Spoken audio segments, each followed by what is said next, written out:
I'd like to welcome you on a really rainy, horrible day here in Daventry in the UK. Really looking forward to this morning. We've got a number of speakers for you who come from across the packaging sector to provide information and inspiration for you.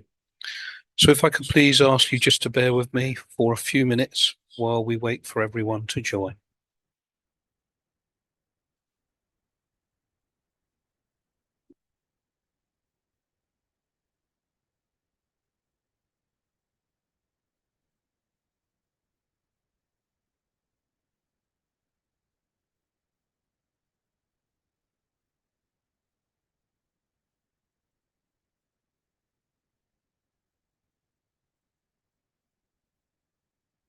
As I said, good morning, everyone. Welcome to the packaging webinar. If I could just ask you to bear with me a few minutes whilst we wait for more people to join. We can see the numbers growing quite rapidly in the background.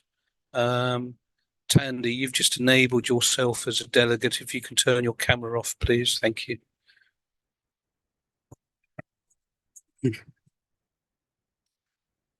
So, as I said, good morning. We'll be starting in 1 minute from now. If I could ask you, please, just to bear with us as more people join the session this morning. Welcome to our home, which is in Daventry. It's a rainy, miserable day here in Daventry, but we do have a lot of really high-quality, inspirational speakers from across the packaging sector for you this morning. Okay, Ian, if I could ask you to go to the next slide for me, please. You might need to click on the slide itself. There we go. Okay, so look, as I said, good morning. My name's Jonathan Tame. I'm Managing Director of the Two Sides campaign. We're a global campaign to promote the sustainability of paper and paper-based packaging. My colleague Ian will give you a lot more details. My job is to really welcome you and to give you a little bit of housekeeping. So, you know, amusing when we're in Zoom, there are no fire alarms planned today. If a fire alarm goes off, run. Your house or your office is on fire. We do have a lot of speakers for you today. We have 9 speakers, and each speaker will have a very limited amount of time. So we will be unable to accept a question and answers at the end of the session. What we would ask you to do, though, if you have a particular question for a speaker, you can put them into the Q&A function, and we will ask the speaker afterwards, and we will try and get back to you with the answer. Or alternatively, you can email us at the end of the presentation. But any question you ask, we will try and get back to you. You can make comments in the chat function. You can even chat amongst yourself. If you see a chat that you like, you can comment on it. And the important thing, of course, is today, this session is being recorded. You will get a copy afterwards, so you can share that with your colleagues to share the bits of the presentations which you feel are most relevant and most important. Ian, if I could ask you to go to the next slide, please. Okay, my job was really to say hello, thank you, and welcome. I would like to now hand over to Master of Ceremonies for today's events, my colleague Ian. Ian Bates joined us in May of last year. Ian comes from a packaging background and has brought some real strength to our team in terms of knowledge, understanding about packaging. So look, I would like to hand over now to Ian, who will manage the rest of the day and introduce you to the various speakers. So Ian, I'm going to disappear from the screen now. It's over to you. Good morning, everybody. A very warm welcome. I say good morning. You might be on the other side of the world, in which case it might be good afternoon. I know we've got some people dialing in from Australia and Japan, so you're all very welcome. Let me just start off by saying these things do not happen without the incredible support that we have from our partnership members, the generous speakers that have given up their time, and also to organizations that have helped promote this event. I'll give them a mention. So thank you to the BPIF, to EMPA, which is the European Manufacturers of Paper Honeycomb Association, to Pro Carton, to FEFCO and CPI, and also the Sheep Plant Association, which represents the corrugated manufacturers in the UK, and also thanks to SAPI. It's an interesting time, isn't it, in the world of packaging? So much going on, changes in the political landscape, changes in policy. We have a paradigm shift going on, and I've in my 20 plus years working in the world of paper and packaging, I've never seen quite so much change. Right, so let's crack on. As you know, we've got a fantastic lineup of speakers. This is a bit like speed dating. So it's quite tough for some of these speakers to squeeze in their presentations to 20 minutes. But I ask that they do that because I know some people will be dialing in to listen to specific presentations. So there's the lineup. I don't need to go through that, I don't think. But what I did want to do is I'm just going to spend 5 minutes. For those of you that don't know Two Sides, we are a global campaign.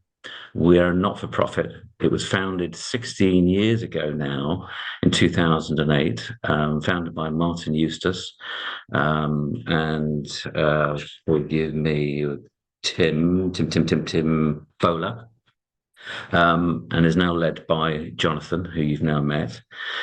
We are supported by over 600 members. They are a combination of trade associations, confederations, paper mills, board mills, printers, OEMs, such as Canon, HP, who are presenting today, Xerox, Heidelberg, companies that you all know. And we can't get this done. We can't carry out this campaign with this very wide support. We're operating in North America. We're very active in South America, South Africa, Australia, and right the way across Europe. We're less active in Eastern Europe and Asia, but in the fullness of time, I'm sure that will change. So let's just look at Europe for a minute. We have in each country a campaign manager or leader, which enables us to translate all of our materials and our websites into the relevant languages. So we're connecting with a very wide audience right the way across Europe and the world. That's the team in the UK, based in Daventry, which is right in the middle of the United Kingdom. It's the distribution hub. Yeah, we have a very dedicated team. You'll meet Josh Birch later. He's our Love Paper campaign manager and does all the complicated marketing stuff. We've got Tandy, who very much gets involved in organising events and works on our carbon metrics business. Gina, who leads our greenwashing campaign, which I will talk about in more detail later. And Laura, who does all of our design work. So at Two Sides, we do three main things. We tackle misleading statements. We tackle greenwashing. I will talk about that in a little bit more detail later. And we support that with our Love Paper campaign, which is focused on consumers. Josh will go into more detail about that later, so I won't say too much at this stage. And the other thing that we're well known for is providing factual, engaging information and resources which help to tell a positive story about paper. Some of you already know what we do, but it is amazing how many people we meet that they think they're members, and in fact, they're not. So obviously, we're looking to increase our membership. One of the things we do every 2 years, we do a huge piece of consumer research where we interview over 10,000 consumers from various different countries. And the headlines, and we then produce a detailed report and also a summarized report. The headlines are consumer preferences for paper have improved since COVID. Consumers believe widely that forests are shrinking, which is a problem. As you know, it isn't. They are not shrinking. And there is a significant gap in the understanding of the great work in recycling cellulose fiber. I'll show you some graphs in a second, just detailing that. But the good news is that paper-based packaging is still considered to be the preferred material of choice for consumers. So that's a good thing. So when we ask consumers what's the health of European forests,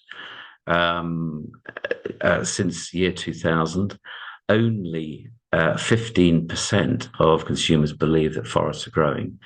So there's a huge gap there. As you may or may not know, forests in Europe are actually growing.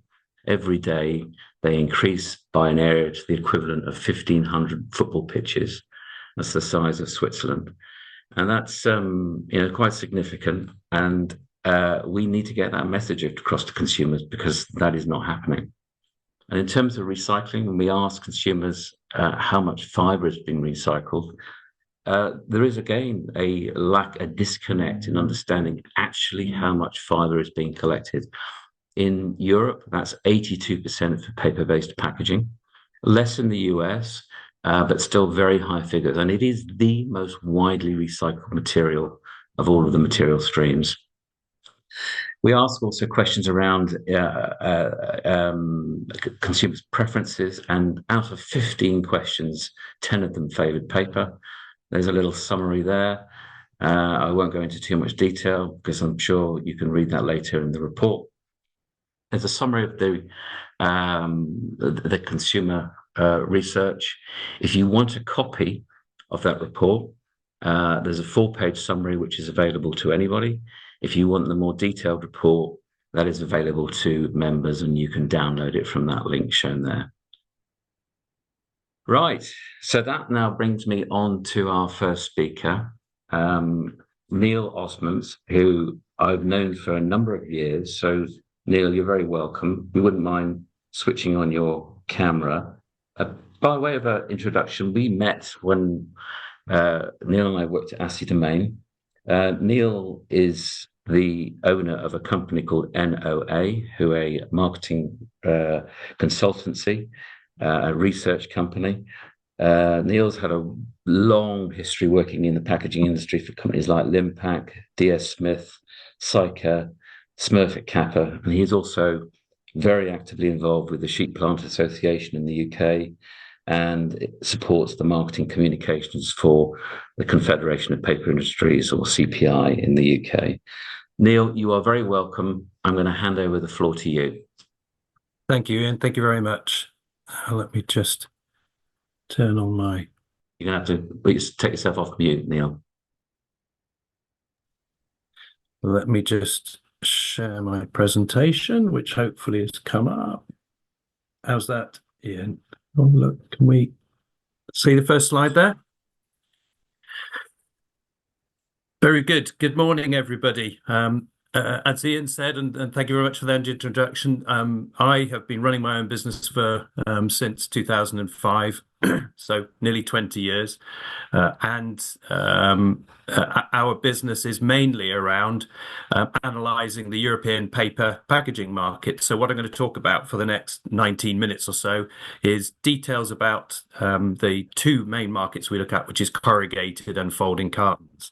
So for those that are not so familiar, here's a few statistics. So the first I start with is the corrugated industry. And as Ian indicated, both he and I have been working in the industry for more than 20 years, have never known a period of time like the last 3 years. And as you can see highlighted there, an incredible uplift in corrugated demand across Europe in 2021. During the recovery year of COVID, having then said that there was this incredible uplift in corrugated demand, mainly around e-commerce packaging, because we're all at home and ordering stuff online. We've then experienced the next 2 years where there's been a significant drop, more than, and as you can see on the bottom bullet point, more than the uplift that occurred. So actually we've had this roller coaster of the last 3 3 years for corrugated. So significant uplift. Then massive stocks built up by the end of 2021, and we know people like Amazon had so much stock at the beginning of 2022 of all their own products, never mind corrugated, that they stopped really ordering anything, and people stopped ordering from them. So Amazon have taken some time to recover. The internet companies generally have taken some years to recover. So we've seen a decline. In fact, these slides are from a couple of months ago. I think the European corrugated market actually declined closer to 5%. So minus 3.8 is probably minus 4.8 when we get to look at the final figures. And as you can see, overall, a minus 10.9% drop in demand over the 3-year period. Over the last 2 years, offsetting that growth in the 2021. So that's corrugated, a bit more graphically represented, and our predictions for corrugated. And that's one of the facilities that people come to us for, is where do we see things going over the next few years? So our thoughts, we see growth. We see growth in 2024, not necessarily earth-shattering, but certainly we believe that there's going to be recovery. But what has impacted? First, the Ukraine conflict has hit on energy bills and the sustained effect on people's ability to spend.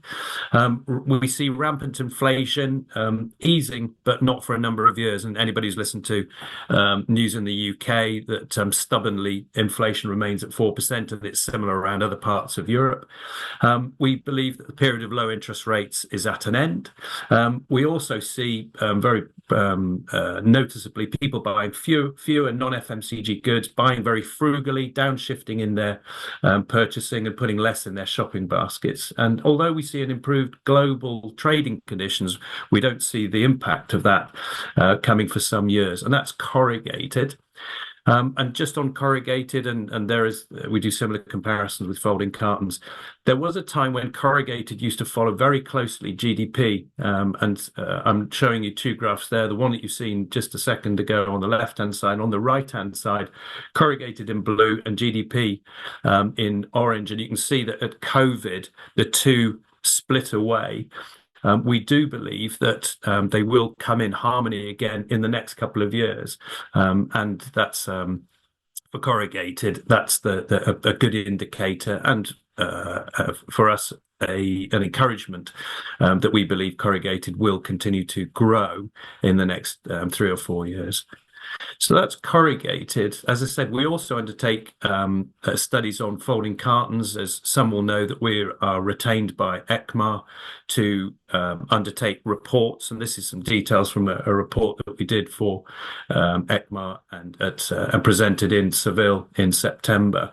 And you can see that folding cartons are fed slightly better than corrugated. So the two noticeable things, the first thing is that the spike was not so huge in 2021 for folding cartons, but was in folding cartons terms, 3.4% overall in European output. That was good. But the demand continued. Now, why is that? Demand tended to continue because folding cartons have long lead times. It can be as much in a year and a half from making the cartons to or having the orders before delivering them to customers. So there tends to be a lot of stock involved in the system, and a lot of stock. And there was significant restrictions of supply from the paper mills to be able to support this growth of 3.4% in 2021. And so a lot of ghost orders in the system. So that continued into 2022, looked very good. However, in 2023, a similar situation for folding cartons at minus 3.8% demand. And the last point there, you'll note the figure for corrugated, it was minus 10.9%. The drop for folding cartons the last 2 years, 2%, mainly because of the nature of the retail market, solely the retail market that the folding cartons generally are supplying into. So a summary for both what have been the main factors that have impacted on the drop away in volumes, energy bills, and as many as 25% of the working population of Europe is struggling to cope with the cost of living crisis. The cost of living pressures have caused a switch to private label and the favouring of limited list discounter retailers such as Aldi and Lidl, and that people have smaller sized baskets of goods being bought now. And then finally, the supply chain issues that have happened as a result of the Ukraine war, which have had a significant impact on the European market, and people outside of Europe may not have recognised that, clocked that, or known that. And there's a legacy of the energy cost rises in Europe that are still impacting on volumes. So that's been a significant reason for where we are so far. But I'm not a harbinger of doom. So where are the opportunities? As I said, we undertook a project over the summer of last year for the European folding carton market, and we noticed that there was some key areas where paper packaging was buoyant, and this is the first one. So chilled and ambient products and produce, and you'll note the various forms of fibre that's used. On the left-hand side, then it's a form of moulded fibre. In the middle photograph, you can see a lot of folding cartons being used, and on the right-hand side, a lot of corrugated. So actually, as Ian was indicating in the analysis and the research that's been found since COVID, there's been a favouring of fibre and introduction of a lot of specifications in certain markets, and chilled and ambient produce notable to have got that. Another one where there's been significant growth, and these two photographs indicate it. The one in 2015, an enormous amount of plastic wrapped around beer and soft drinks packs. On the right-hand side, there's a heartwarming overwhelm of fibre in the market now, and that's continuing. And statistically, we've got some details of how much as a percentage, and we see at least 50% of the beer and soft drinks market are benefiting from fibre packs, whereas on the left-hand side it was as low as 25%. So a significant jump in the last 3 years of fibre going into packaging for beer and soft drinks. Another market, an interesting one, and I probably can't demonstrate this. Oh, I can demonstrate this. My favourite pack. Anybody who remembers the iPhone box and that beautiful sound. Here is the packaging industry's iPhone box. If you haven't had a go with one of these, do. It's just wonderful, the sound that this pack makes. So the aerial pack, which you can see displayed in the middle of the photograph on the right-hand side there, a fantastic design that has taken the cleaning and laundry market by storm, such that the packs on the left-hand side in 2015, predominantly plastic bottles, are now being significantly substituted by fibre packs. And you can see that the quote at the bottom there by a microflute converter, and I think that's a significant thing for people in the paper packaging industry to understand, that both folding carton and corrugated, particularly through microflute, are being favoured for the transition that's occurring, but in this market and in others. So that's cleaning and laundry. But the big one is this one. So frozen, large parts of the chilled market, dairy, and ambient. So those four market sectors, we estimate that there's at least 1 million tons of fibre in Europe a year that could move over. And Ian and Jonathan know we're undertaking a market research project built on what we did in 2023 with the ECMA project, and we're doing a plastic substitution next stage, which is around barrier boards and barrier boards throughout the fibre packaging industry in Europe, and looking to see what we think are the factors that will drive and support that move. But if you look at the carton door pack, that used to be in plastic. It was a plastic tub with a plastic lid, and now it's moved to a folding carton plus lid. And if you look in the middle section, there are significant numbers of folding carton plus layers, a plastic layer, thin plastic layer being used now to pack all sorts of meat products, not just expensive steaks, which we see everywhere, but also general meat products. And on the right-hand side, you can see a corrugated slash folding carton version that is used for ready meals and other such like. And the important bit is on the right-hand side, how we can replace pots. And we see that as being a major part of the change. And these things are occurring, but watch this space. So just to summarize there, in the short term, yeah, volume demand has reduced. And do we think it's leveled out? We do, but it's early stages in 2024. The value for sure has been eroded over the last few months with competition. Profitability is under pressure in the short term, but we see a very bright medium-term future for corrugated and carts because they're so flexible and very well regarded by the retailing industry in Europe. Environment pressures are growing, as Ian indicated earlier, that consumers, retailers, and brand owners are all responding and putting new specifications in place. So plastic replacement is a constant and consistent opportunity for the packaging industry. So let's go design and let's go and invent. So that's my rallying call to everybody. And on my slide deck, there's details of myself and if you want to be in contact and ask any more. So I hope that's of interest. That was really good. Thank you, Neil. Great presentation. One question I've got for you, I think we can do this. Flexible paper-based packaging. Are you doing any reporting in that area? We are. We're looking at both paper because we know someone. I mean, Mondi, current bid on DS Smith. Mondi are a big paper supplier, and we know that they have made great strides as a result of that with their combination of corrugated and paper. We're also looking at flexible plastics in our study and how we see that potentially moving or otherwise. But yeah, hopefully that answers that question. I think very good. Cool. Thank you, Neil. Good to see you. Now, I'm delighted. Our next speaker is Eleni Despotou. I hope I've pronounced that correctly, Eleni. Eleni is the Director General for FEFCO. FEFCO is the European Federation of Corrugated Board Manufacturers.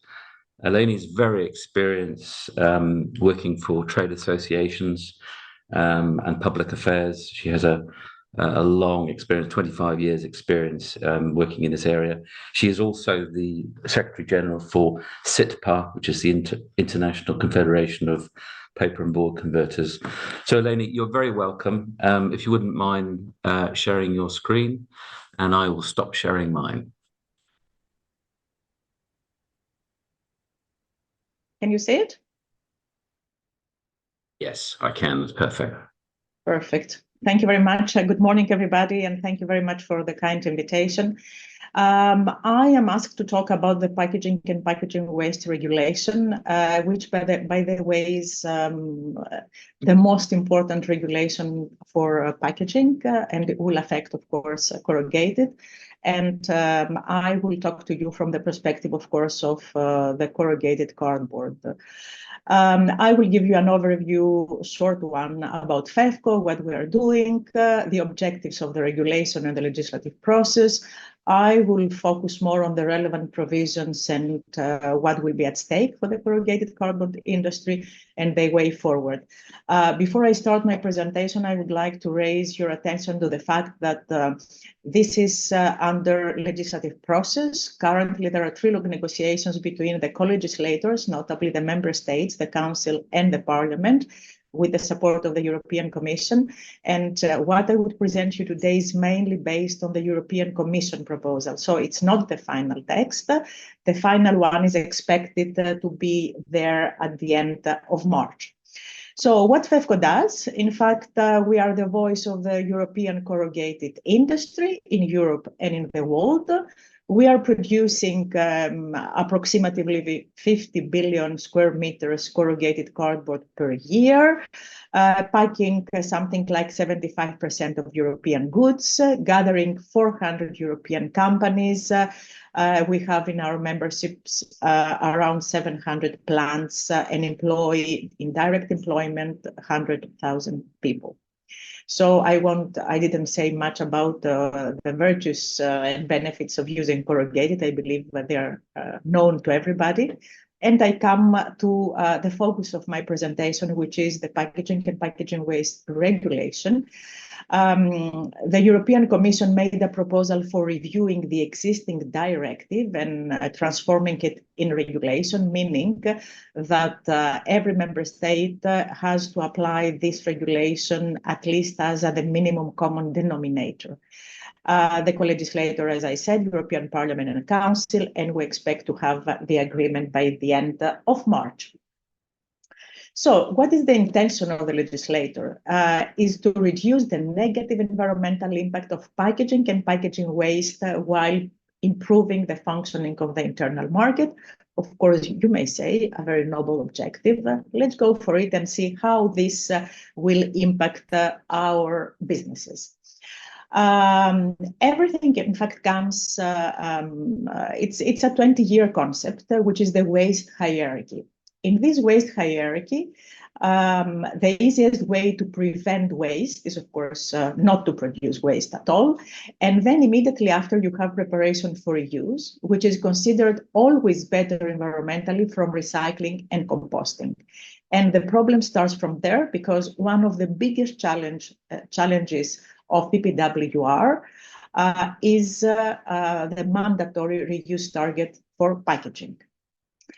The Commission, before making any proposal on legislation, is required to produce an impact assessment. And here, this one has been produced by Eunomia, a UK-based consultancy. And the first thing they have done is to assess the waste generation by packaging type. Here, wherever you see yellow, it's paper and board.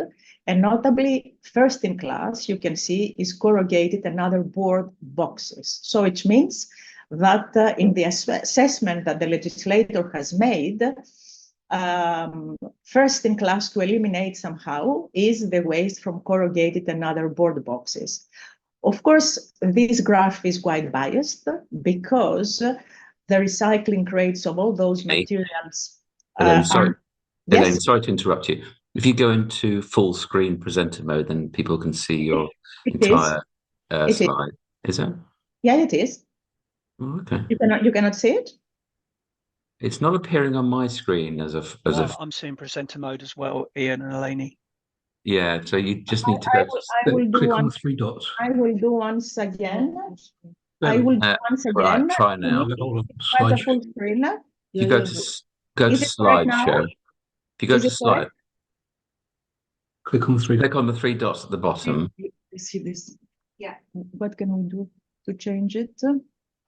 I need to go to. Because for the moment, Hide from presenter view. Yeah, hide presenter. If you hide presenter view Wait, it's somewhere here. On the right. on your drop down On the there, right drop on the down. right hand side there. because from my side, I can see Here, this. just a moment. No, It should be no, on full screen. duplicate. Still not correct. Oh yeah. This So way, this is just a moment. Duplicate. Presenter view. there you go. Now, Go to swap. That's it. is it okay now? Yeah, that's perfect. Well done. Okay, thank you. Okay, I'll come back. Sorry for this. I could not. That's all right. I could not see it. So if I go to the previous one. Sorry for this. So I was saying that the previous assessment made, but on the waste generation was not considering at all the recycling rates. And notably, we have to mention here that the corrugated cardboard is recycled and recycled in reality. And the renewable fibers are reused again and again. And in fact, in our new boxes, one can find around 89% of recycled content. So the key aspects of the packaging and packaging waste regulation are the recyclable packaging, the reuse target, mandatory reuse targets, provisions of market restrictions, empty space limits, prevention of targets, and recyclable content in plastics. And I will explain you why. So what does it mean for corrugated cardboard? Ian spoke in its introduction for a paradigm shift, and in fact, this is what the Commission tries to do here. They want to produce a kind of paradigm shift of the lifestyle of people, going from the use of single-use packaging, even though recycled, to reusable packaging. So what they want to achieve, they want to have less waste, which means less packaging, and for us, it might mean less production. They shift from the product protection, which is the main functionality of packaging, to the life cycle change, as I said, and they want to privilege reusable recycling versus reusable packaging versus recycled ones. All packaging shall be recyclable by 2030, not a real concern for corrugated cardboard business, because in fact our products are designed for recycling. They are collected separately, not everywhere. Here there is quite a lot of progress to be made, and also on the sorting. They need to be recycled on a secondary raw material to substitute primary materials, and recycled at scale, which again, not a real issue for the corrugated business. The major challenge that the PPWR presents is the mandatory reuse targets that will affect economic operators dealing with sales packaging, group packaging, and transport packaging. And there was already a problem on definition on those areas. And in fact, the first, let's say, low-hanging fruit that the European Commission has found is, the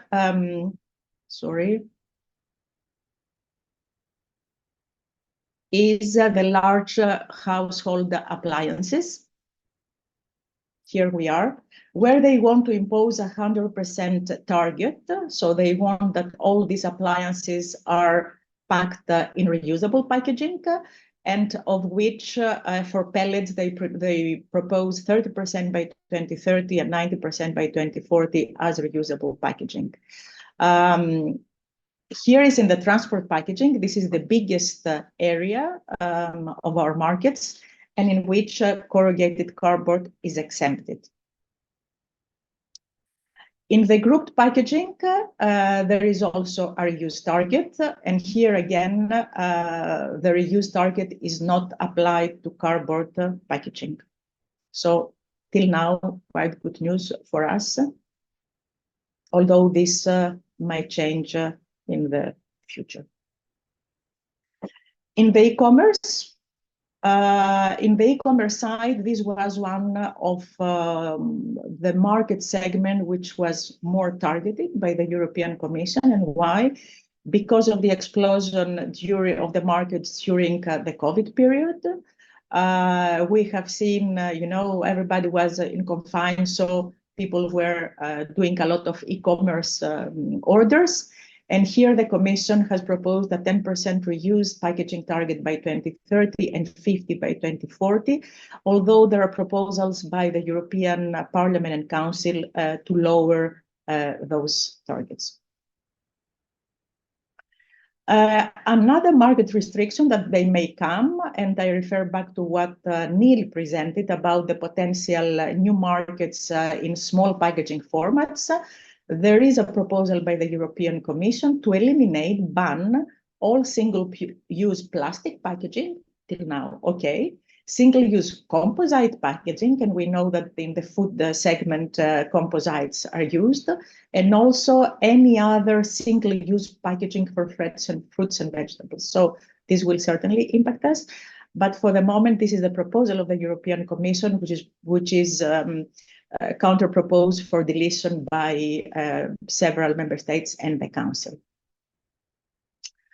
Another difficult provision for us is to eliminate the void space. So if we have a good to transport, we have to reduce the empty space.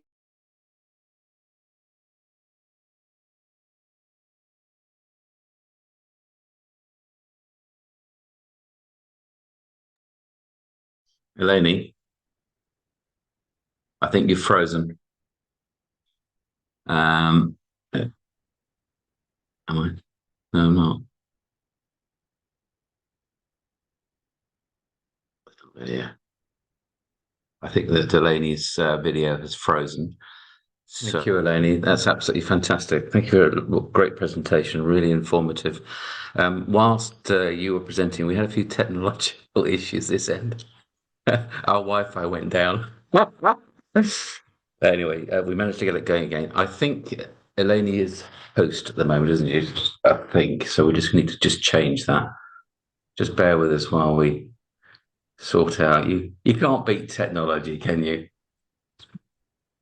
I am an engineer, by the way. Yeah, well, you know, technology is great until it breaks. Yeah, it sounds to me like it's working. So, right. Thank you, Eleni, again. That was really good. So for our next speaker, I'm just going to go back into screen share mode. Just 1 second. Share. Here we go. Okay. So our next speaker, I'm delighted to welcome Tony Locke. He is the folding carton sales manager for UK and Ireland for HP, and he's going to be talking about the power of digital print. Look, Tony is a veteran of the digital printing industry. He's worked for companies like Duplo, Oki, Toshiba, Xerox. He joined HP in 2019. He really is a font of knowledge. So Tony, you're very welcome. I'm going to hand over the floor to you. Yeah, thank you, Ian. Thank you for the very kind introduction. I know what everybody's thinking. I'm old enough to have been working for that many companies, but no, thank you very much. Let me just share my screen. If you could let me know, Ian, that that's up and working properly, that would be great. Good. Thank you very much. So good morning, everybody, and thanks to Ian and the whole Two Sides team for inviting me to this webinar today. My presentation today will be talking about the power of digital print and how that relates to packaging. And but before I really get into the meat of the presentation, I want you to imagine, if you could, a world where every piece of packaging was printed digitally rather than conventionally on offset litho or flexo or gravure or screen. What would the headline be on the websites or newspapers around the world? Well, according to Accenture, the headline would be that digital printing reduces annual global packaging waste by 30%. And indeed, in Eleni's presentation, she talked about the waste hierarchy, and prevention is the #1 thing we should be focused on. Well, out of that 30%, half of that waste comes from production, and digital printing is much more efficient in terms of make ready and reducing waste through production. And half of that comes from the finished product side, where packaging is out of date, it's thrown away, it's recycled, it's not used for whatever reason, regulatory change. So that really is, if I was to summarize in just 2 slides and not 20 minutes, the real power of digital print for packaging. And just on the plastic side, and I know this is a paper-based forum, that would result in about 15 million tons of plastic annually not being used, which, as I say, is the real power of digital print. But I'm not really going to focus too much more on sustainability today. What I'm going to be talking about really is the trends around the world that are driving the adoption of digital print in packaging. I want to talk about variable data. which is obviously something that all us manufacturers of digital technology talk about a lot. And then away in talking about people as well and the power of digital print. So firstly, if we go back to the trends, well, clearly we're seeing a reorganization of the supply chain, and probably for the first time in human history, we are starting to move production closer to the consumer. And there are a couple of examples that I can bring up. One is HP, as a $50 billion organization.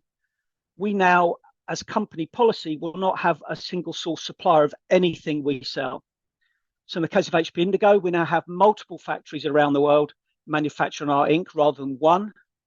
That by definition is starting to move production closer to the consumer. And the second thing on that is there was a small Icelandic gin company making gin from glaciers was their marketing pitch. They produced it in bulk, shipped it to Germany where it was bottled, labeled and put into carton boxes and shipped all around the world. Through COVID, the factory was shut down.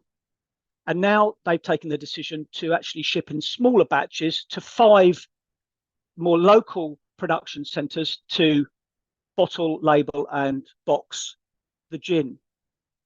And digital printing is very well suited to smaller production areas, smaller runs, producing on demand. And so this trend is really moving towards digital printing for packaging. And then, of course, and we've just had a whole presentation on regulatory change, and don't get me started talking about politicians making potentially the wrong decisions for us as a human race. But the whole business environment is becoming more complex. I don't know whether complexifying is actually a word, but I left it on the presentation because it should be, even if it isn't. But the whole world is being more complex, and that typically means more change to packaging, either more information, personalized packaging in the pharmaceutical industry, for example.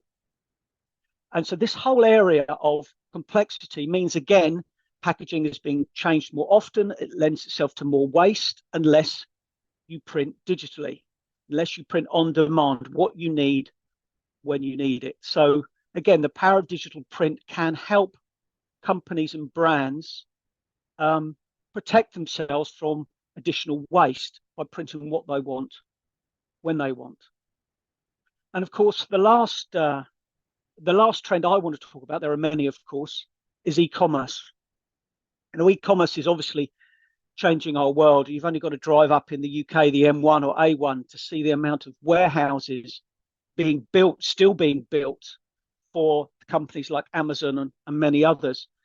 My granddaughter was born 4 weeks ago, and I think she's growing up in a very different world to what I did, certainly, but even what my son grew up in. You know, stuff is delivered to homes now in a way it never was before, and it's lending itself to some really interesting trend. And one of the things I want to talk about is the unboxing experience. There are now some studies suggesting that 25% of consumers won't purchase anything until they've watched the product being unboxed on YouTube or a similar platform, which is quite an interesting thought. And it's lending itself to a whole new industry. And PackHelp is a company. I don't know what democratized packaging actually means, if I'm honest, but these are producing boxes for and helping brands producing the right packaging to enhance the unboxing experience. And digital print can really help and assist brands doing this, because by its very nature, unboxing needs to be more personal. It needs to be something that's very meaningful to the consumer.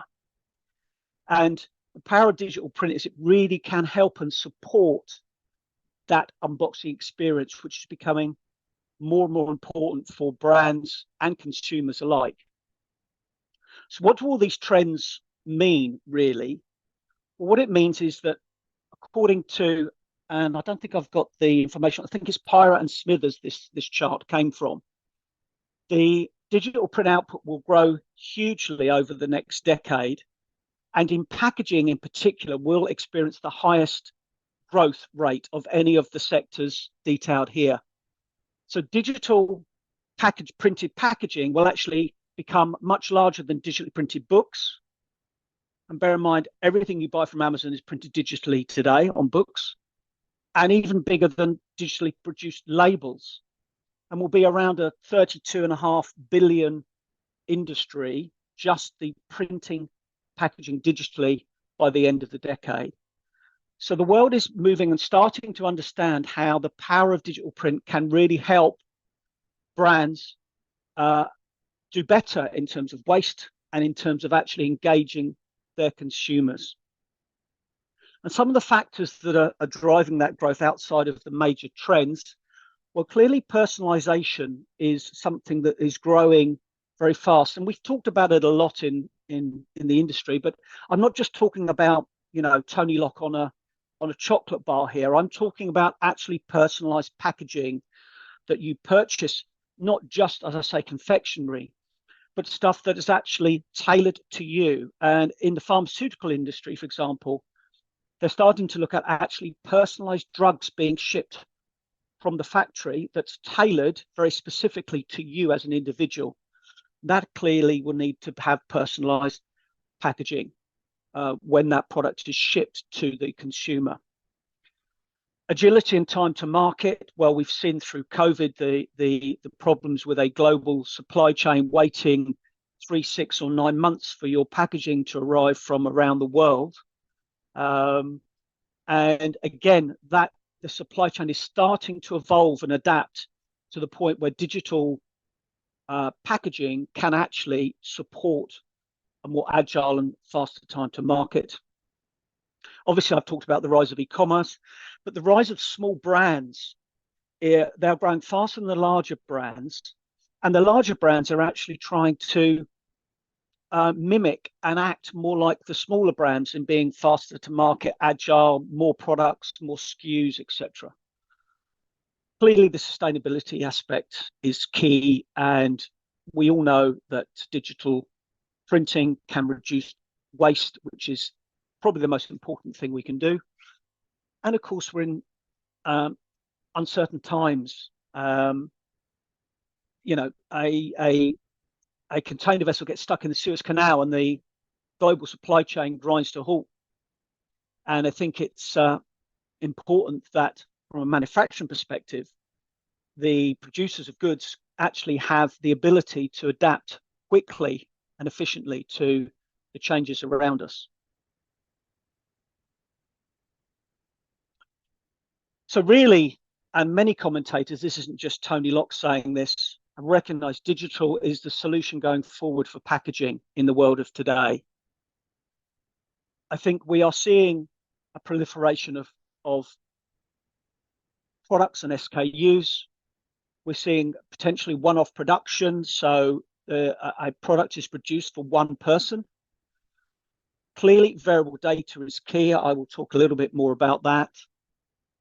Versioning, wanting to have specific products on the shelf or shipped around an event that's just happened, Kansas City winning the Super Bowl, for example, or certain times of the year.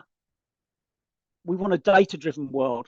You know, it's quite an enigma where the products that sit in a box are connected to the by IoT around the world, but the packaging is inert and doesn't add any value to the supply chain. And that is something that brands are looking at. Sustainability I've mentioned, and I'll talk about talent attraction as well a bit later on.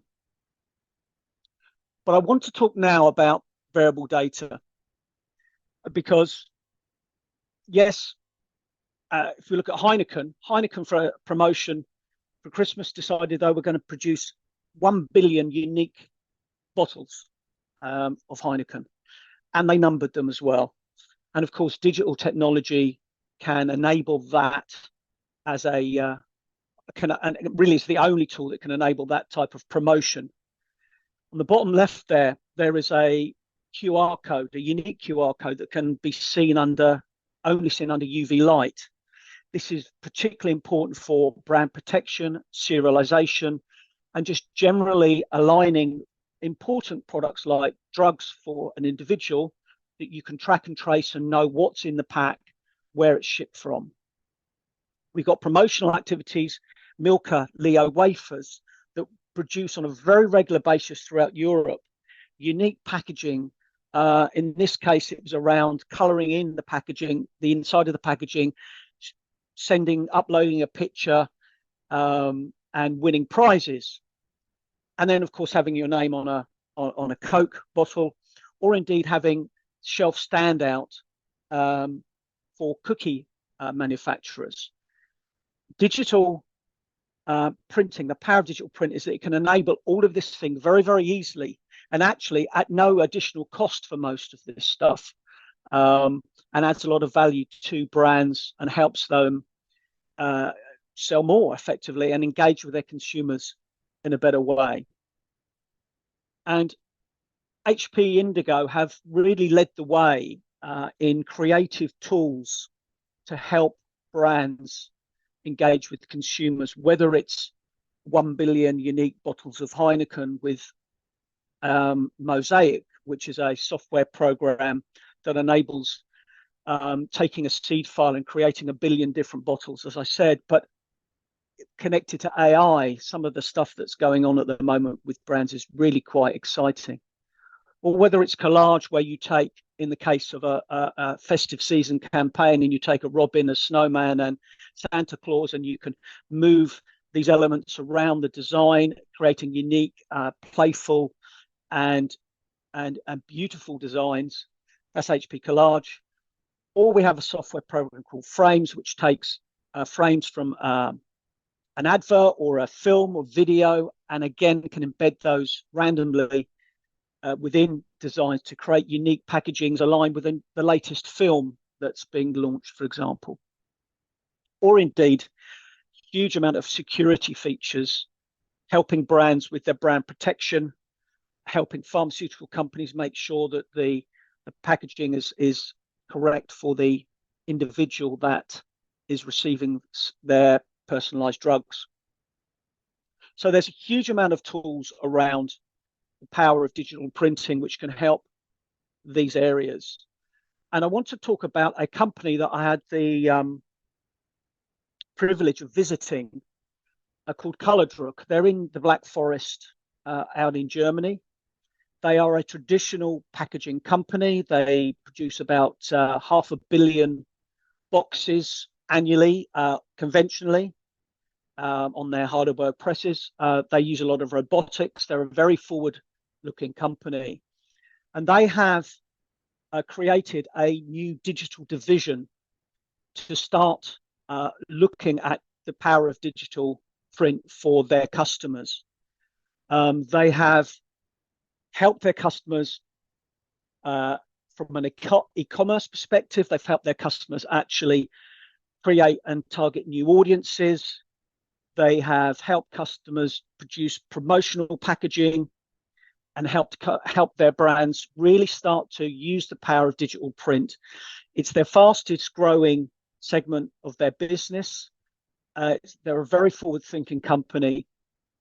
And it was really interesting. And whether it was around confectionery, packaging for confectionery, for health and beauty, for pharmaceutical and healthcare, they've done a really, really exciting job. And it was a very, very impressive facility. And they are, as a lot of the packaging companies are starting their digital journey and have started to realize the power of digital print and how it can help their customers adapt to everything that's going on around them. And the last thing I really want to talk about is when I visited there, the one thing I was struck with was how young the company was. Now, I am getting to the age where everybody's starting to look young, but it was a very youthful company. Tom there, who's actually in the picture as a young guy, he's the head of that digital division. And whether it was on the production floor, I went round the pre-press and the team helping brands creatively. It was an incredibly young environment. Reminded me of when you sort of go into a marketing agency in London. It's very young and youthful. And actually, the power of digital print in attracting young talent into the printing industry is palpable and very, very real. Because young people have a very different demands on actually where they want to work and who they want to work for. I think the world has changed where you sort of went out of university and went into one job and stayed there for life. And actually, we know that attracting young top talent into our industry is probably one of the single biggest challenges that we face as an industry. And the power of digital printing to attract talent is very real, and something that a lot of companies are starting to actually realize the fact that a new digital division alongside their traditional business can attract the right sort of talent into their industry. So I know I probably talked too quickly for non-English speakers, apologies, but in summary, clearly digital print supports the trends that we're seeing around the world. It brings personalization, brand protection, and local packaging, as I call it, local packaging for brands. It does attract talent, and that is what I see as the power of digital printing in packaging. So thank you very much for your time, and please come and see us at Drupa. It's not that far away now. We have Hall 17 as usual as HP Indigo, so please come and see us in Dusseldorf in end of May and June. And thank you very much for the invitation again, Ian. Thank you, Tony. That was really good. So exciting what's going on, the merging of technology and traditional industries, printing industries. Congratulations, by the way, on becoming a grandfather. Thank you. I know how you feel about feeling old. And it is important that we attract young people to this exciting industry. And I know that BPIF particularly is working very hard to remedy that. Okay, Absolutely. so we're on track time-wise, which is great. Tony, thanks very much. If you wouldn't mind going on to mute and switching your camera, thank you. We're on time, which is really good. I think we're at almost 10 minutes ahead. So I'm delighted for our next speaker to welcome Carl Annas. No, is it Annas? Do I pronounce that correctly, Carl? Axnäs, but it was close enough. Do you know, I've been wondering, do I pronounce the X or not? The X is pronounced. I knew I got it wrong. Anyway, Carl, look, you're very welcome. Just a little bit of background. Carl has worked within the fibre world for over 20 years now. He was with Stora Enso for 6 years. Let's get this right. You were with United UPM, wasn't it? UPM for Stora Enso. Yes, that's right. Anyway, you've got a lot of experience in the world of pulp. Yes. And you head up the molded fibre as a service business. You are you have an MSc in chemical engineering. You're a very clever chap, and I met you in Rotterdam a few months ago, and I was very impressed with your presentation. So you're very welcome. I'm going to leave the floor to you now, and good luck. Thank you very much. I will be sharing my screen.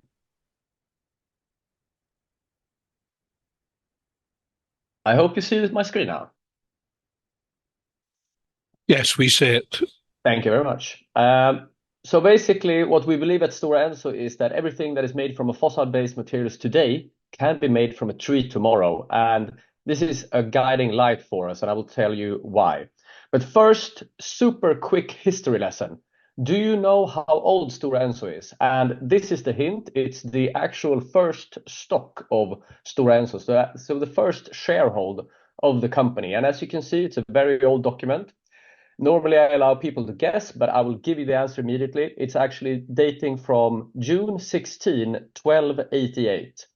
So more than 730 years we have been in business. And at this time, we were called Stora Kopparberget. So the name Stora in Stora Enso still lives on more than 700 years later. So why am I sharing you this? Yes, because we've been a material company for a very long time. We aim to be here for another 700 years, and I've been working with innovation.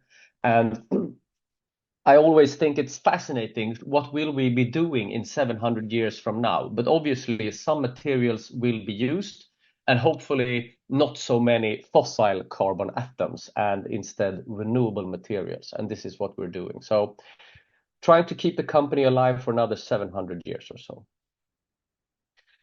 Today, we are a global company. We are present all around the world. Majority of our footprint is in Europe, but we also have lots of activities around the world. We actually are one of the largest private forest owners in the world, and we are present in all parts of the value chain, from the forest to the consumer, with various products, and I will share more about this. We have actually done a big transformation journey. Around 20 years ago, we were perceived as a paper company. Most of our revenue came from paper, but since then we have broadened our portfolio. So not only do we do paper, but we focus a lot on the other stuff that we heard are growing so much: e-commerce, corrugated, packaging, all of these things we are providing. We're also doing building solutions in renewable materials. So we actually did the transformation journey from a pure paper company, or mostly paper company, to a renewable materials company. And the way for us to do this is by focusing a lot on innovation. So instead of just doing paper, we have broadened our offering to our customers. So we're now creating sustainable building solutions, enabling us to replace concrete, which is very often used in the building solutions, and we are building houses in wood, storing in CO2s for generation to come.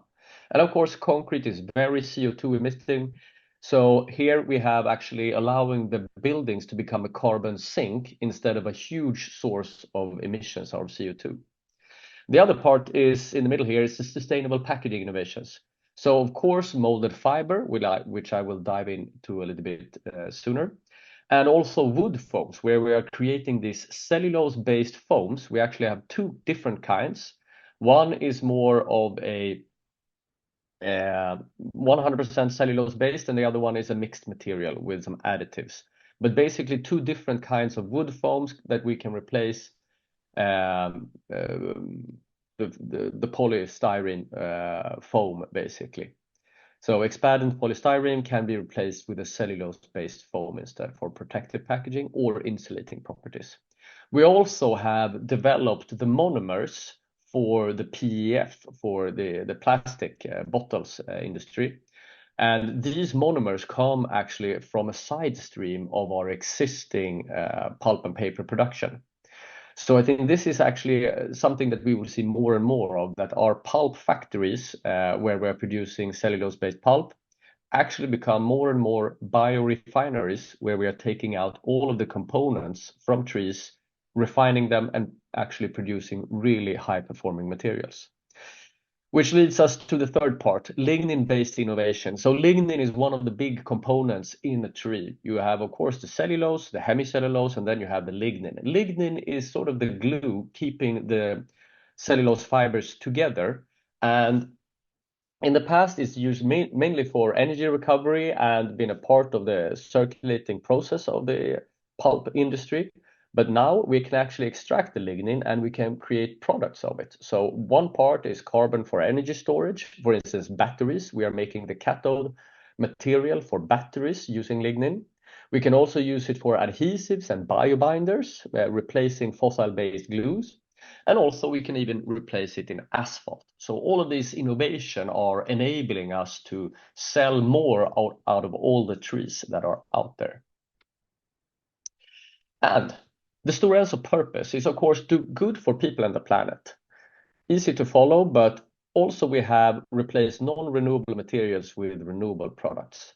So, of course, replacing the fossil-based with the renewable materials is very much in the purpose of our existence. So this is what we're doing every day. And I think we have already today heard many great examples where we see this. And I was listening into this event this September, and there was a guy from McKinsey presenting the opportunities here. And basically he said that in the world of rigid packaging, replacing plastics with some sort of fiber-based material, it was 4 to 6 billion euro market for for Europe and the US. And then he already screened away, the not hanging. This was only the low hanging fruit where it's actually easy and possible to replace it.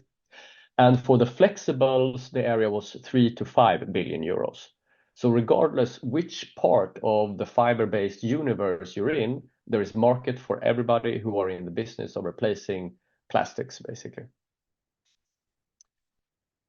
But when we do this, we also need to do it in a sustainable way. So the foundation is that tree, which is the raw materials for us at Stora Enso. But of course, you can use agri-waste or other sources of material. We need to have it growing back, because the very core of the business case is that it needs to be sustainable, and we need to replace the fossil based, which is 300 million years old, and we need to replace it with the carbon atoms that are at the surface of the ground, not many kilometers down in the earth and 300 million years old.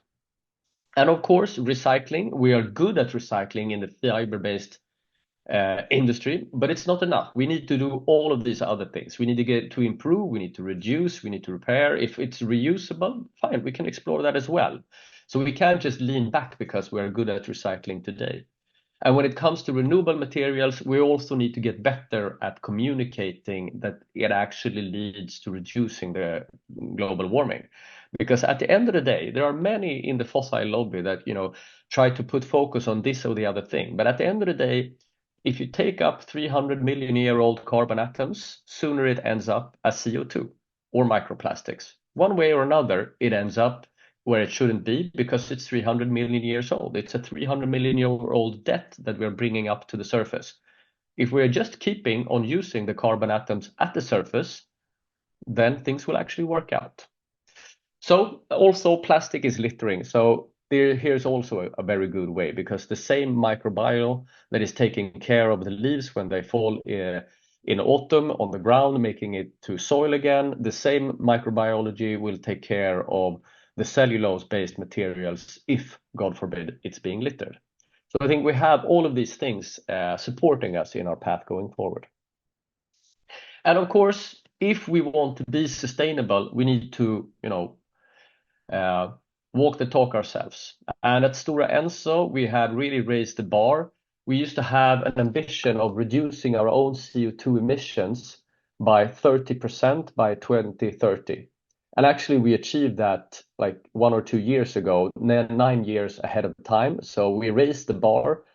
And now we have said that our goal is to, by 2050, be 100% regenerative. What does it mean? Yes, all of our products need to be circular, both recyclable, but also produced in a sustainable way. And in our harvesting of trees and our use of the land and forest, we need to have the ambition to be biodiversity net positive, basically leaving the forest in a more biodiverse way than we found it. So this is a huge moonshot target for us, but we have the time and we have the ambition, and we will get there. And if we achieve this, then we actually can become carbon net positive.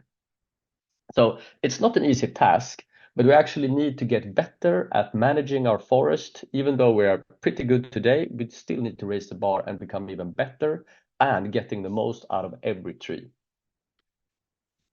So where does this bring us when it comes to the molded fiber and the formed fiber? So we started with formed fiber as a part of our offering when it comes to packaging and renewable materials. We started this like 2018. It was a project already, but by 2018, 2019, we started investing and actually producing something and building this up. And what we see here is that our formed fiber solutions, they are really ready to help us, because this will enable us to replacing single-use plastics with an eco-friendly alternative. And we call it formed fiber, and that is the Stora Enso in-house production of molded fiber products. So we have quite a lot of experience when it comes to producing these molded fiber products ourselves. But the question is, does customers want to buy the finished products, or sometimes we're meeting customers and companies that want to produce their own molded fiber products? And when these requests started coming in, then we thought we might even turn this into a business. And of course, you might ask yourself, why would we help competitors into the world of molded fiber? Well, we believe in a pluralism in the market. We also believe that by time these can actually become customers to us on the pulp side, because as I said, we are present in so many different parts of the value chain, so we can be a raw material supplier to these customers. And also, it's in our purpose to replace fossil-based material with renewable. So this will allow us to actually enable others to go from fossil to renewable. So it's supported by both our value chain proposition, but also by the purpose of the entire company. So what we did is we called it Fiber as a Service. We are supporting this market by giving them both support and the materials that they need. So what we do at Fiber as a Service, we help the customers who are looking to invest to make their business case, because we already are sitting on all the data, which machine suppliers are out there, chemicals needed, the pulp cost, all of this. So we can actually support customers by reducing the time it takes to make a business case. Or when they are starting up, it's a lot of new things that you need to learn in order to master this new technology for many. So here we have the experience, and we are willing to share our learnings and knowledge in the startup mode. And then once you have mastered the technology and you're scaling up and you're adding more machines, we of course can be a reliable material supplier delivering pulp to these processes. So basically, customers who want to enter this market, we're trying to lower the threshold for them to enter the market. And what we're offering then is basically, of course, we have a broad portfolio of materials. We operate both in wet molded fiber and in dry molded fiber. We have the pulps for both of them. Of course, we need to adjust and being able to provide small flexible volumes. We can, of course, put it on a palletized on a pallet if needed. Of course, sustainably managed forest, having FSC or PEFC certificates is a must-have, of course, to operate, and of course also being food approved and having a consistent quality that we can assure. And also we help by providing a network of suppliers, because we are not alone in this. We believe in a collaboration. So we are working with machine suppliers, we are working with the chemical suppliers, we are working with the tooling suppliers, opening doors to enable people to actually get started faster and save some years of their life. Chemicals are needed, fluorochemically free, of course. I think it's very important that we're not using the fluorochemicals if needed. And then the tooling of the future, instead of using standard steel mesh tools, we have certain technologies and working with partners who are providing tooling of the future, basically almost like 3D printed but in metal. And then there are so much other things that we can offer as a support, both the design, recyclability studies, doing LCA. We can even support on prototyping, the probing volumes, and much more, basically. And we are building all of this offering on our own experience in this. So we have done the journey ourselves. It's not an easy journey to do, but we are willing to share our knowledge in this area with others who want to enter this market. Because we have a strong belief that the molded fiber market is coming, and it's coming at a wide scale on replacing the plastic. So regardless where you are in the universe of fiber-based packaging, molded fiber will be one component in replacing this plastic packaging. And I think the driver is really the sustainability ambitions of the large corporations. So regardless if you're looking at McDonald's or Nestle or Carrefour or similar, you see that they have quite ambitious targets for 2025 and 2030. And they need to reduce a lot of their emissions, and they need to reduce a lot of the plastic usage. 2025 is really close by. So replacing some of the plastics with a fiber-based option is really low-hanging fruit. And I think many of us have already seen what we can do with corrugated, what you can do with flexible and paper. I think molded fiber will play a huge role in this in the future. Of course, the technology of egg cartons and using recycled material as protective inserts, it's been around for a long time. But what we will see in the coming decade is really a big shift in food contact molded fiber products, replacing a lot of the incumbent plastic versions. So here's a little bit about the value proposition. We see the need that there are converters existing today that want to get into the molded fiber world. Many of these customers are plastic converters. They want to broaden their portfolio from just providing plastic to providing molded fiber products. We are in contact with a few startups as well, so that is starting from scratch. And then there are also plenty of sort of converters in paper, carton, or corrugated that see an option because it's quite close at hand. What I do think is funny is that a lot of the applications we're talking about now can be done in carton. But why then molded fiber? I think key is here that many of the plastic converters, they are already sitting on the sales channels, on the distribution channels, and they know their customers very well. And now they get the demand saying, thank you, Mr. Company, we've been buying your plastic product for 3 decades, but now we want you to deliver us molded fiber products. Deliver to us or we go elsewhere. Then, of course, you make sure to deliver. And instead of carton, they are looking at molded fiber because it bears more resemblance to what they've already been doing in terms of tooling, the size of the machine, the cost of the machine, the design freedom to do this soft shape instead of, converting a 2-dimensional material into a 3-dimensional. It has more resemblance to what they're already knowing. This is why molded fiber is the number 1 option for plastic converters in this industry. And it also gives them the opportunity to give their customers what they need, something that is looking like they used to deliver in the past. So the customer pains is a long ramp-up time. It takes quite a lot of time to master this technology, get the machine in place. Also, you're lacking the know-how. As I said, they know everything about their customers, distribution, sales, commercial, all of these things they have. But in the world of pulp and how to work with the pulp, it's a missing piece, basically.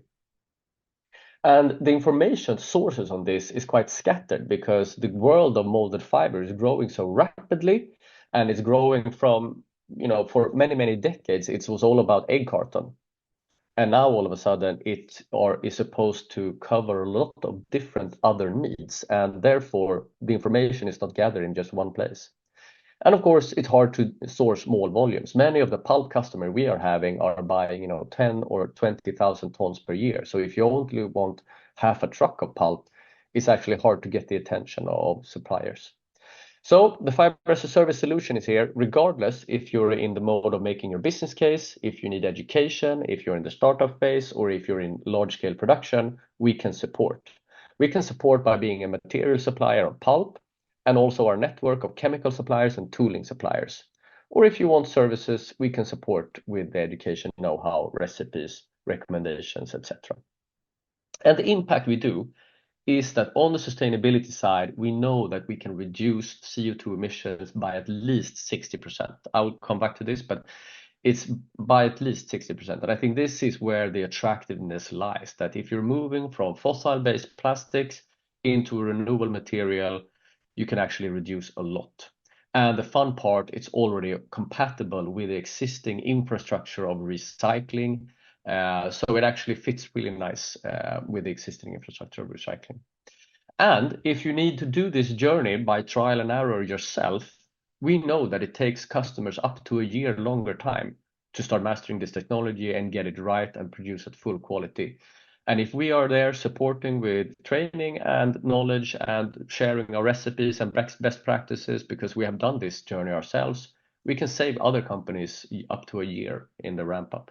And of course, with the tooling that we have in our partner system, we know that you can reduce a lot of the machine downtime if you just have the right tooling from the start, basically. So here's a little bit more detail on the sustainability side. We did an LCA where we compared coffee cup lids in this example. We also did other items, but I'm sharing just now the coffee cup lid. So basically, you see that the plastic lid is a little bit lighter in material.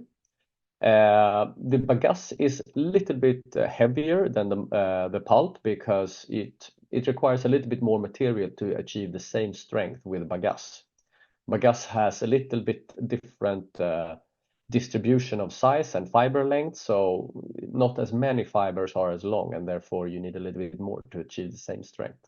And then we have one version with CTMP and one with NBSK.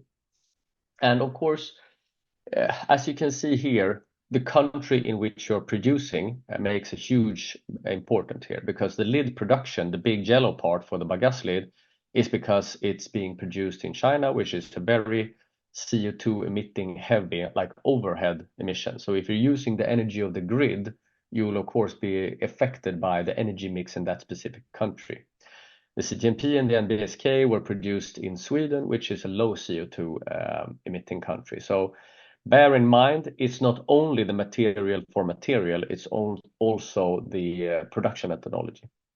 And here, if you have the polystyrene lid, you see that, of course, it doesn't require as much energy. But on the other hand, because it's a fossil material, it has another sort of overhead when it comes to the sustainability. So regardless on how we compare this, we know that we can be competitive when it comes on the sustainability side of competing with plastics, basically. And then on the cost side, we're getting better and better, but this is not actually the real driver. So basically, if you're interested, I'm sorry, in finding out more, give me a call, let me know. I'm always open for discussion. We can always, I mean, the first call is always free, basically. And I'm also interested in collaborating more because I think this universe of fiber-based technologies to replace fossil-based is in need of more collaboration and not less. And as I said earlier, the market is huge. So I think everybody who comes to the market has a place there and has the opportunity to be successful. Let me know if there are any questions. Oh, thank you very much. That was excellent. I think the takeaway, I've got two takeaways actually from your call. One, the first call is free. Yeah. I like that. Very good.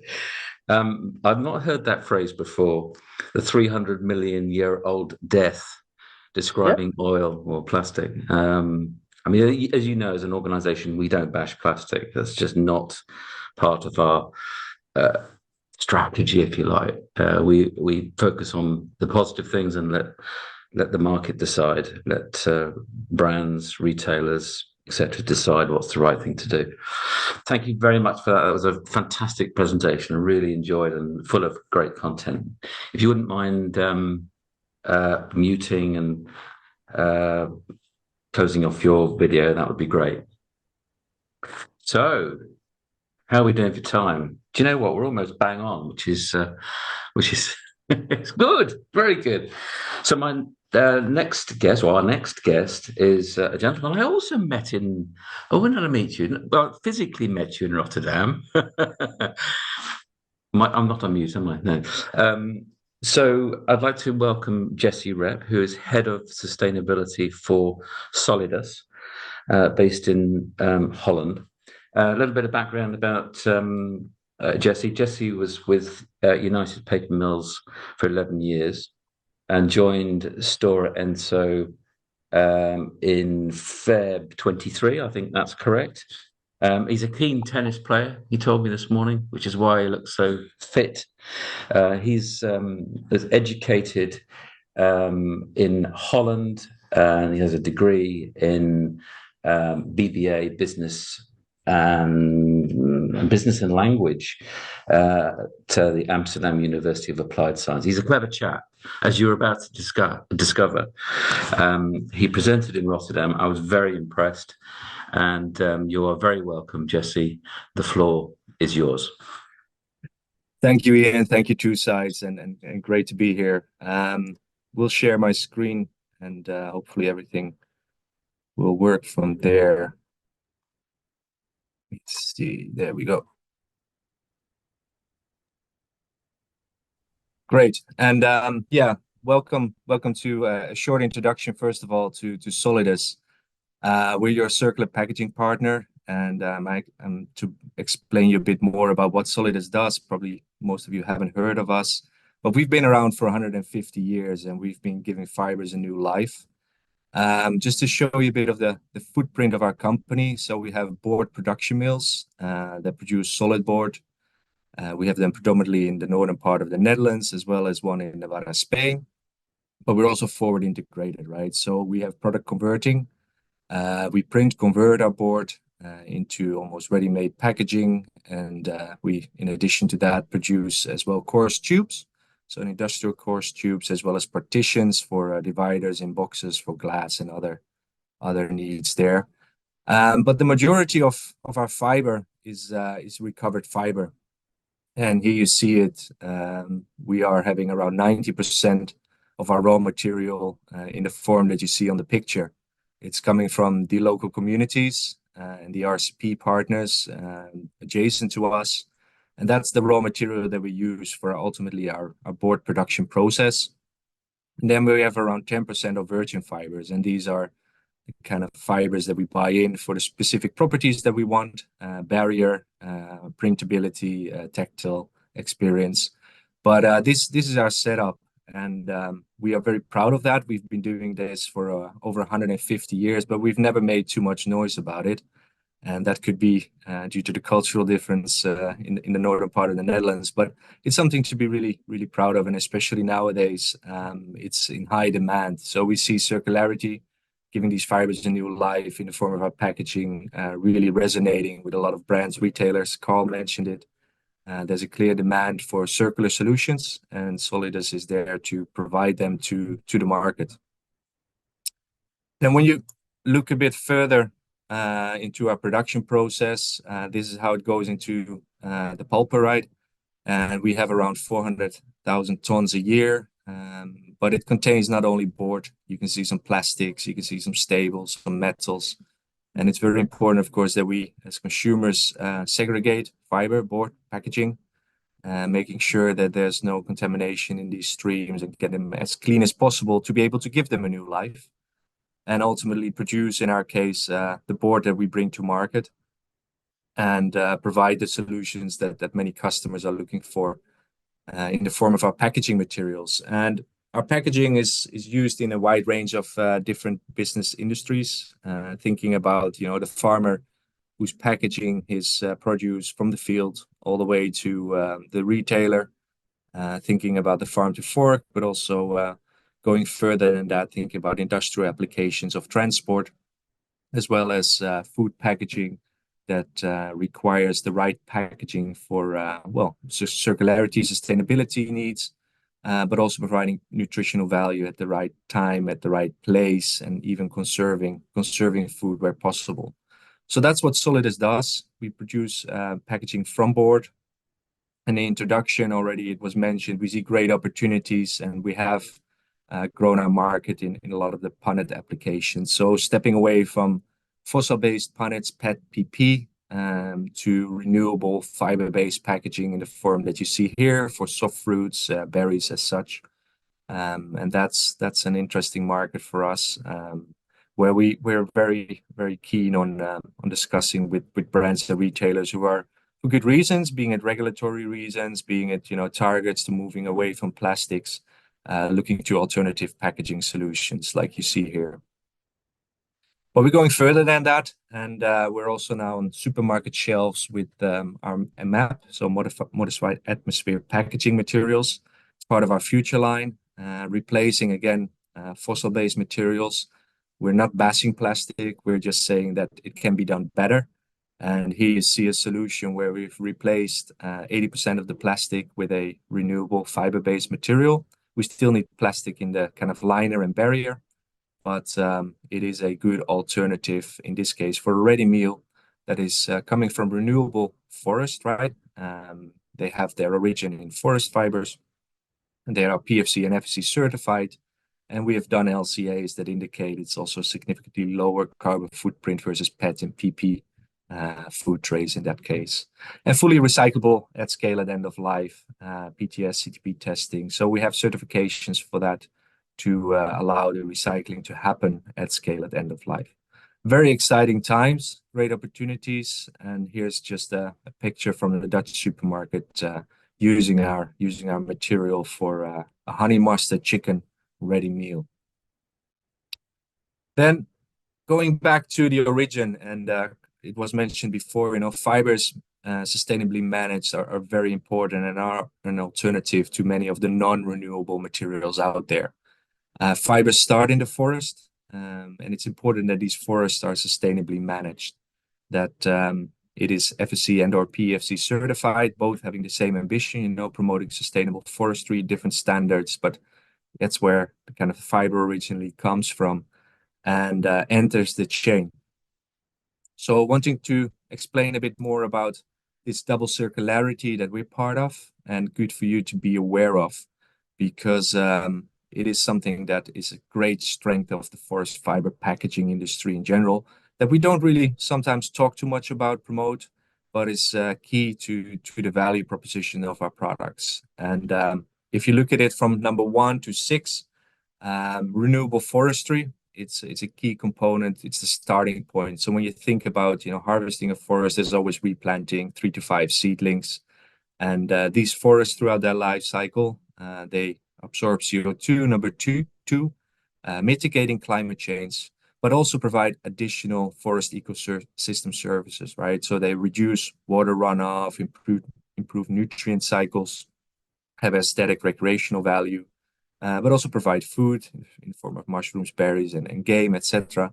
So great kind of natural resource if managed sustainably, to be part of. And that sustainable raw material in number 4, ultimately after 50, 70 years, depends on what part of the hemisphere you are, enters the board and paper production process in number 5. And that's not so much solidus, that's the pre-stage. But it allows that fiber to ultimately end up in consumer hands, in the form of paper board products in number 6. And that's where the consumer makes the choice, us hopefully putting it in the right bin, having the right infrastructure there to allow that fiber to be given a new life.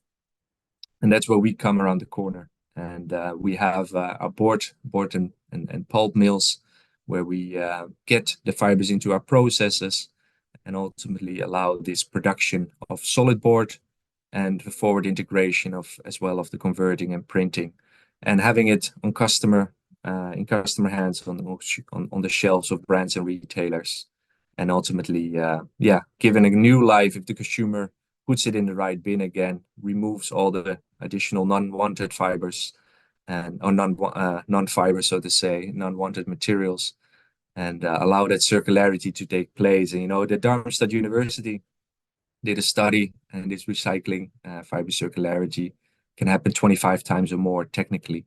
So that's a great thing. If you look about it in Europe, you can see that it's effectively 5 to 7 times or so that these fibers are given a new life, which is significantly higher than many of the other packaging materials out there.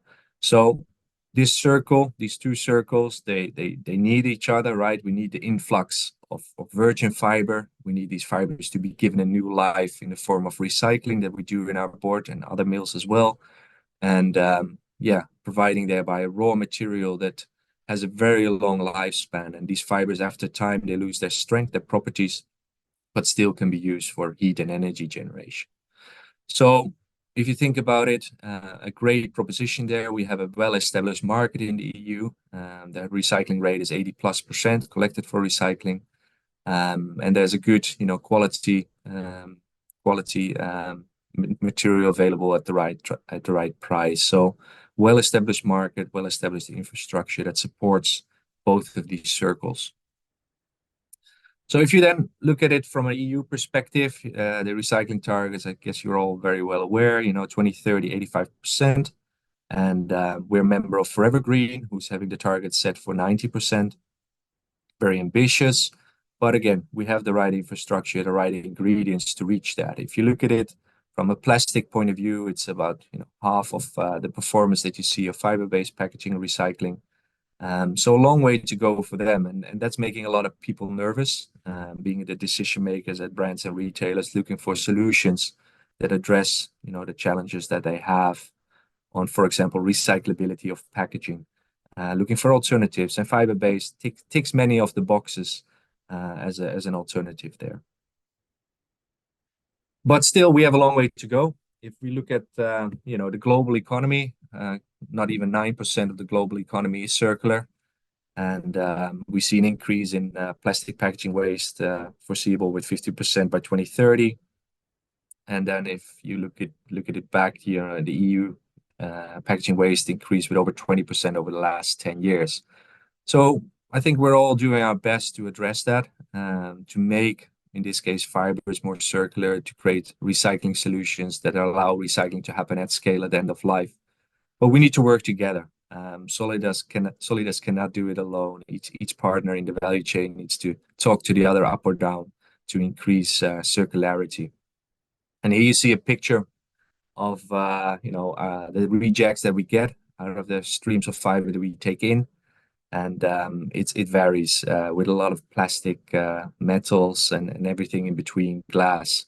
So in order to kind of increase recycling, we need to collaborate and remove many of these non-wanted materials, which can still have value in another cycle, in another kind of processing facility, but not in the form of fiber-based packaging production. So that's why circular design is key. And just to kind of give a bit of a highlight, my thinking on how we should set it up more and more, circular design to integrate it from the start. It's to select renewable materials and minimize the use of fossil-based non-renewables that are coming from these sustainably managed forests that store this carbon as indicated and combat some of the climate change pressing issues we face, thereby also improve nutrient cycles and reduce water runoff, and are thereby a solution to many of the pressing issues we face as a society. So sustainably managed forests are great, a raw material to many of the production of board and packaging as such. Design out waste. So thinking about working, reducing the process waste that you have in the factories, thinking also further down the chain how your materials can reduce the waste streams in your customers and at the brand owner retailer shelves, and collaborating there to design out this waste over time. Thinking also about the waste hierarchy, wherever we have the opportunity to reuse materials, we should look at that. And if we can't reuse, then we need to always look at recycling and phasing out waste. And also understanding our customer needs, thinking about packaging functionality, fit for purpose, future-proof, taking into account the regulation, the functional needs, design of the packaging, and less dependency on virgin materials, increase the material use from recycled sources, and thereby, create a kind of a momentum for designing for functionality that allows to phase out many of the kind of unwanted materials in the packaging production process. Collaborate for recycling, and we're having, for example, great collaboration with one of the leading supermarket chains, retailers in Europe, where we supply them with boxes. They use these boxes on the shelves and for their produce, and then we, with the same truck that we deliver the boxes, we pick the old ones up, we bring them back to our plant in Spain, and we pulp the board and produce new board for this specific retail chain. So closing the loop, collaborating together in this case with a retailer, making sure that these fibers are given a new life at scale, at end of life where possible. So that's great, and that's kind of what we see more and more. They don't only want a board, a packaging, they want to have a solution, and working towards that with the partners in the value chain is key to allow for this circularity to happen. New business models. We've seen, especially, it's if you can, for example, reduce food loss or food loss waste in the value chain, having indicators in packaging that allow you to understand the shelf life of a packaging, to increase the shelf life of a packaging, to preserve goods, it has a value. And in addition to providing a circular packaging material, increasing shelf life is another key attribute. If you think about the carbon footprint globally of food loss waste, it's very significant. And that's something that requires, again, collaboration, provides new business models, thinking about take-back systems, leasing systems. It's all on the table, and we see a lot of, let's say, drive and demand for these type of solutions going forward. Opportunities that we are working on and collaborating with in the value chain. So new business models, and that's kind of a snapshot on Solidus and the solutions we provide. Over to you, Ian. Thank you. Thank you, Jesse. That was really fantastic. Just to sort of pick up on a couple of things that you said, the importance of collaboration and finding new business models, so important, and connecting up the various people within the value chain. We're seeing more and more of that. It is so important. I think that traditionally the paper and packaging industry perhaps hasn't collaborated as much as it will need to do in the future. Great examples being the technology industries.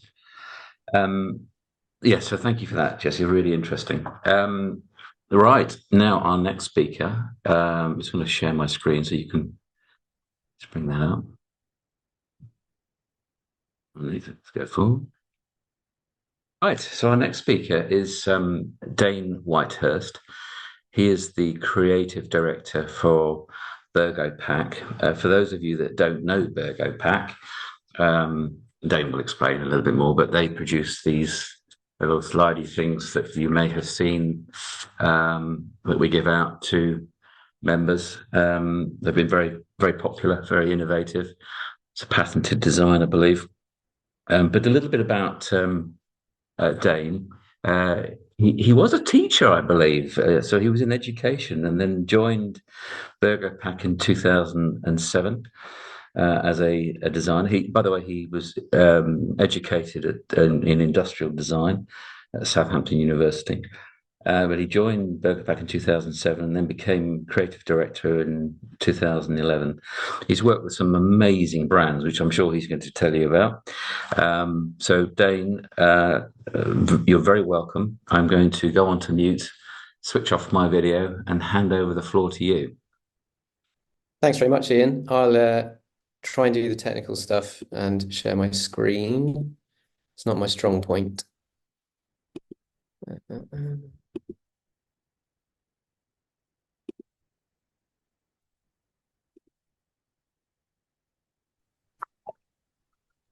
There should be a little. Can you see? You found it. There we go. Yeah, not my strong point, but we got there in the end. Okay.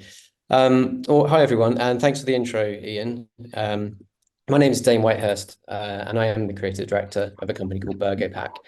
I suspect most people may not have heard of us, but if you've ever opened a piece of packaging and were completely perplexed by the unexpected way in which it opens, or you've received a bank card through the post in the last few years in a really nice piece of packaging, then I'd say there's a good chance it could be one of ours. As a company, we've been designing really nice packaging for over 20 years, and we've packaged everything from mobile phones to bank cards to pharmaceuticals and a million other weird and wonderful things in between. With around 25 people, we're only a small company, but we have worked with some giants and we continue to do so. And the packaging we design flows into production runs of anything from a few thousand to millions of units a year. And for the customers we work with, I think it's fair to say we have a fairly sizable influence on much of the decisions made around packaging design and specification. And as a consequence, we probably punch above our weight in terms of our influence on the environment. We never started as an eco company, but we do care about what we put into the world. And this is a short story of how we created a few simple rules, tools, and ideas to help embed sustainability into our design process, philosophy, and culture.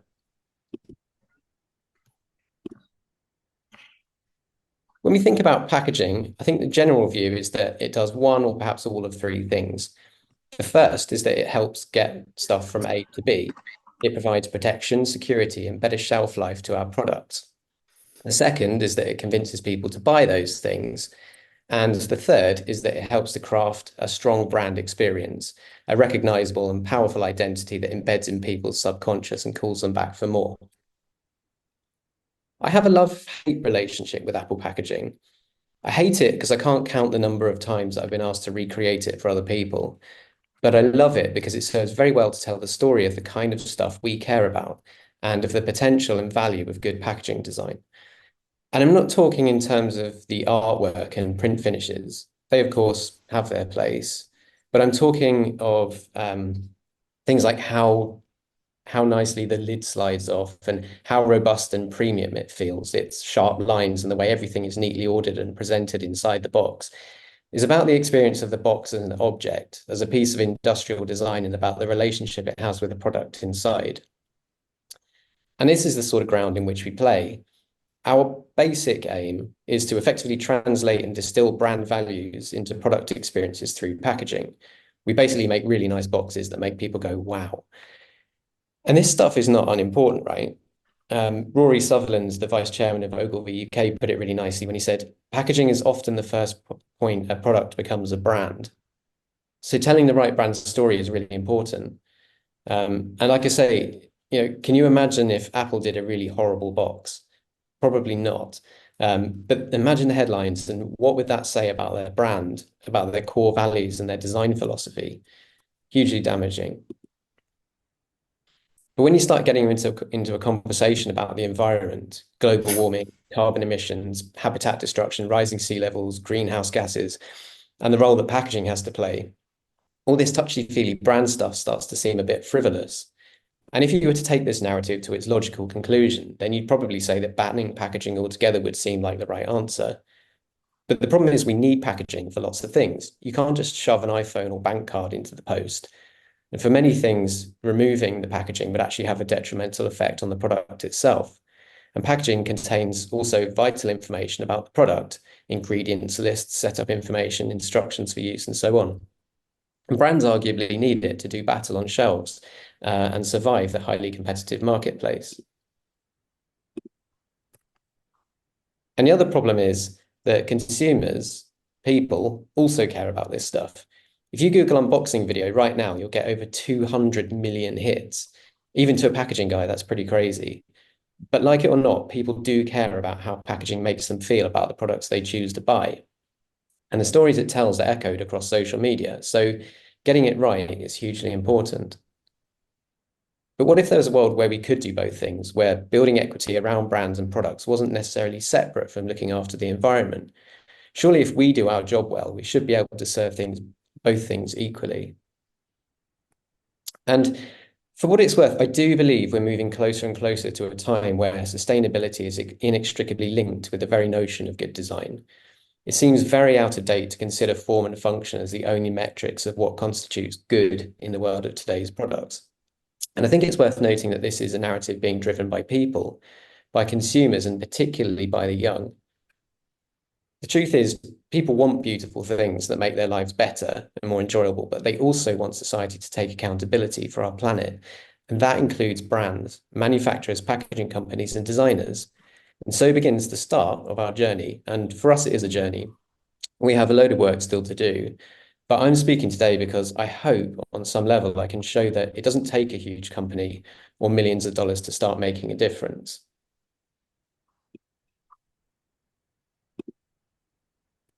So, mission plan. Take a step back. Firstly, what we need is a systemic approach, an ideology and process that places equal importance on brand experience and environmental consciousness. Then we need to get everybody on board to help figure out how the tools we need and how best to build them to help us get there. Now, I think one of the best ways of getting people to start caring about something is probably to give it a name. We do it with our children, our homes, and our company. So why not with our ideas? Our idea was to make sustainability much more tangible within our organization. And in addition, to encourage our team to view the challenges not as a downer or something to be afraid of, but actually as an opportunity to do something good and enact positive change. So we called our initiative Bright Green, and it seemed to fit quite nicely. And then we started to build an internal task force, basically a hand-picked group of motivated individuals within key areas of the organization that would move the conversation from the water cooler and into the boardroom. These would be the guys primarily responsible for driving change. And together, we established a core set of principles and beliefs to define our mission and guide our moral compass. And we started drawing up an action plan to chart our course. And even in taking these first small steps, we not only created a shared sense of ownership and accountability, but we instantly made the environment something to organize meetings around, to book people's time for, and perhaps most importantly, to write an agenda about. As I said earlier, we are but 25 humans sat in front of a computer in a relatively small studio in central London. We have very little physical output, and so our own personal footprint, what might be considered scope 1 and 2 emissions, is fairly low.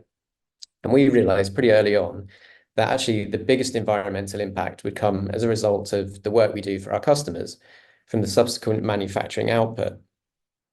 So we identified 3 pillars in which to initiate tangible action. The first was in our partnerships and finding the best materials, suppliers, and processes to work with.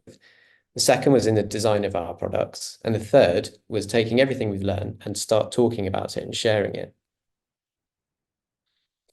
So raw materials. From an environmental perspective, making and using as little as possible is obviously not a bad strategy. It's hard to argue with the logic. But what I would say is that choosing the right stuff to make your product from is perhaps even more important. If a design is incredibly efficient, but the material itself is responsible for, say, deforestation and habitat destruction, or is hugely carbon intensive or rarely recycled, your product isn't necessarily going to be doing a great job. So it's really important to establish standards for the materials you will and will not use. For the type of packaging we do, we believe that paper is the best material. The reason we like paper is that when you stack up all the factors and consider the full life cycle of the material, it vastly outperforms other alternatives. It comes from a natural and renewable source. It has the best global recycling rates, and if all else fails, it degrades naturally in a matter of months. But the difficult reality for the paper industry is that obviously cutting down trees has negative connotations. Illegal logging and unsustainable practices have caused widespread deforestation, decimated ecosystem, and wreaked havoc on biodiversity, indigenous communities, and the overall health of our planet. But if done right, trees can be harvested and forests maintained, not only to limit damage, but actually improve their overall health. So it's imperative that any tree-based product comes from forests that are responsibly managed and carry either the FSC or PEFC stamp to show that the forestry practices and processing have been independently audited and certified. But even this only gives us part of the picture. And like most things, I think it's important to dig deeper and find out exactly what different companies are doing. So we've spent the last 3 years selecting the most environmentally conscious papers on which to standardize our product offering. The best of these companies commit to planting 4 trees for every one that's harvested and manage the whole process from harvesting seeds to planting tens of millions of new trees every year. And their forests, of course, act as giant carbon sinks. So, a colleague at the Swedish firm Holman Iggesund shared with me recently that they'd calculated their 1.3 million hectares of forest land actually absorb around 10% of their country's entire CO2 emissions, which is crazy. And obviously they convert that into oxygen to help us all breathe. But it's not just about the wood and where it's sourced. Paper also uses a lot of energy and water in its production. But mills are increasingly using renewables and bioenergy created from waste from tree harvesting and wood processing to power them. Again, Holman Iggesund, we feel, are leading the way here, and their emissions for paper production are significantly lower than industry standards. So as long as paper comes from forests that are sympathetically maintained, mills run in ways that respect the local environment and use less carbon-intensive power to power them, then we believe that paper, whether recycled or virgin stock, can be considered a perfectly sustainable material. But beyond using the right materials, there's actually a bunch of stuff you can do in the design and manufacture of cardboard packaging to improve its environmental performance. Perhaps the most obvious place to start is the actual size of the box. Are there ways to make the product offering more efficient? And does the box really need to be that big? Are there other ways to, add value? And beyond that, how can we make everything as efficient as possible? Can we remove material without cheapening the experience? Can we dial out complexity, both in terms of the design and also the way it's produced? And using these principles, the first study we did was on our own product range. And the result became a range of optimized designs that look and function much the same as our traditional products, but with fairly significant savings in terms of their material and energy intensity. We continue to evolve some of these designs to incorporate the outer envelope, effectively turning them into self-mailers and thus removing an entire component from the mix. And we also use lighter weight and therefore bendy materials, which meant that they could now pass through automated postal systems, speeding up delivery and reducing cost. Some clients that transition to one of these formats actually cut their material usage in half, and some by almost 60%. And the subsequent reduction in postage costs, particularly in the US, could be counted in dollars, not cents. And we also started building these principles into the design process for new customers and bespoke designs. Almost certainly the biggest metric when figuring out the impact of a cardboard box is actually working out how much cardboard it uses. And the easiest way to get a usable figure is simply to weigh it. It doesn't necessarily paint the whole picture, but it's not a bad place to start. So we use this method when designing a new format for a leading genealogy company, Ancestry.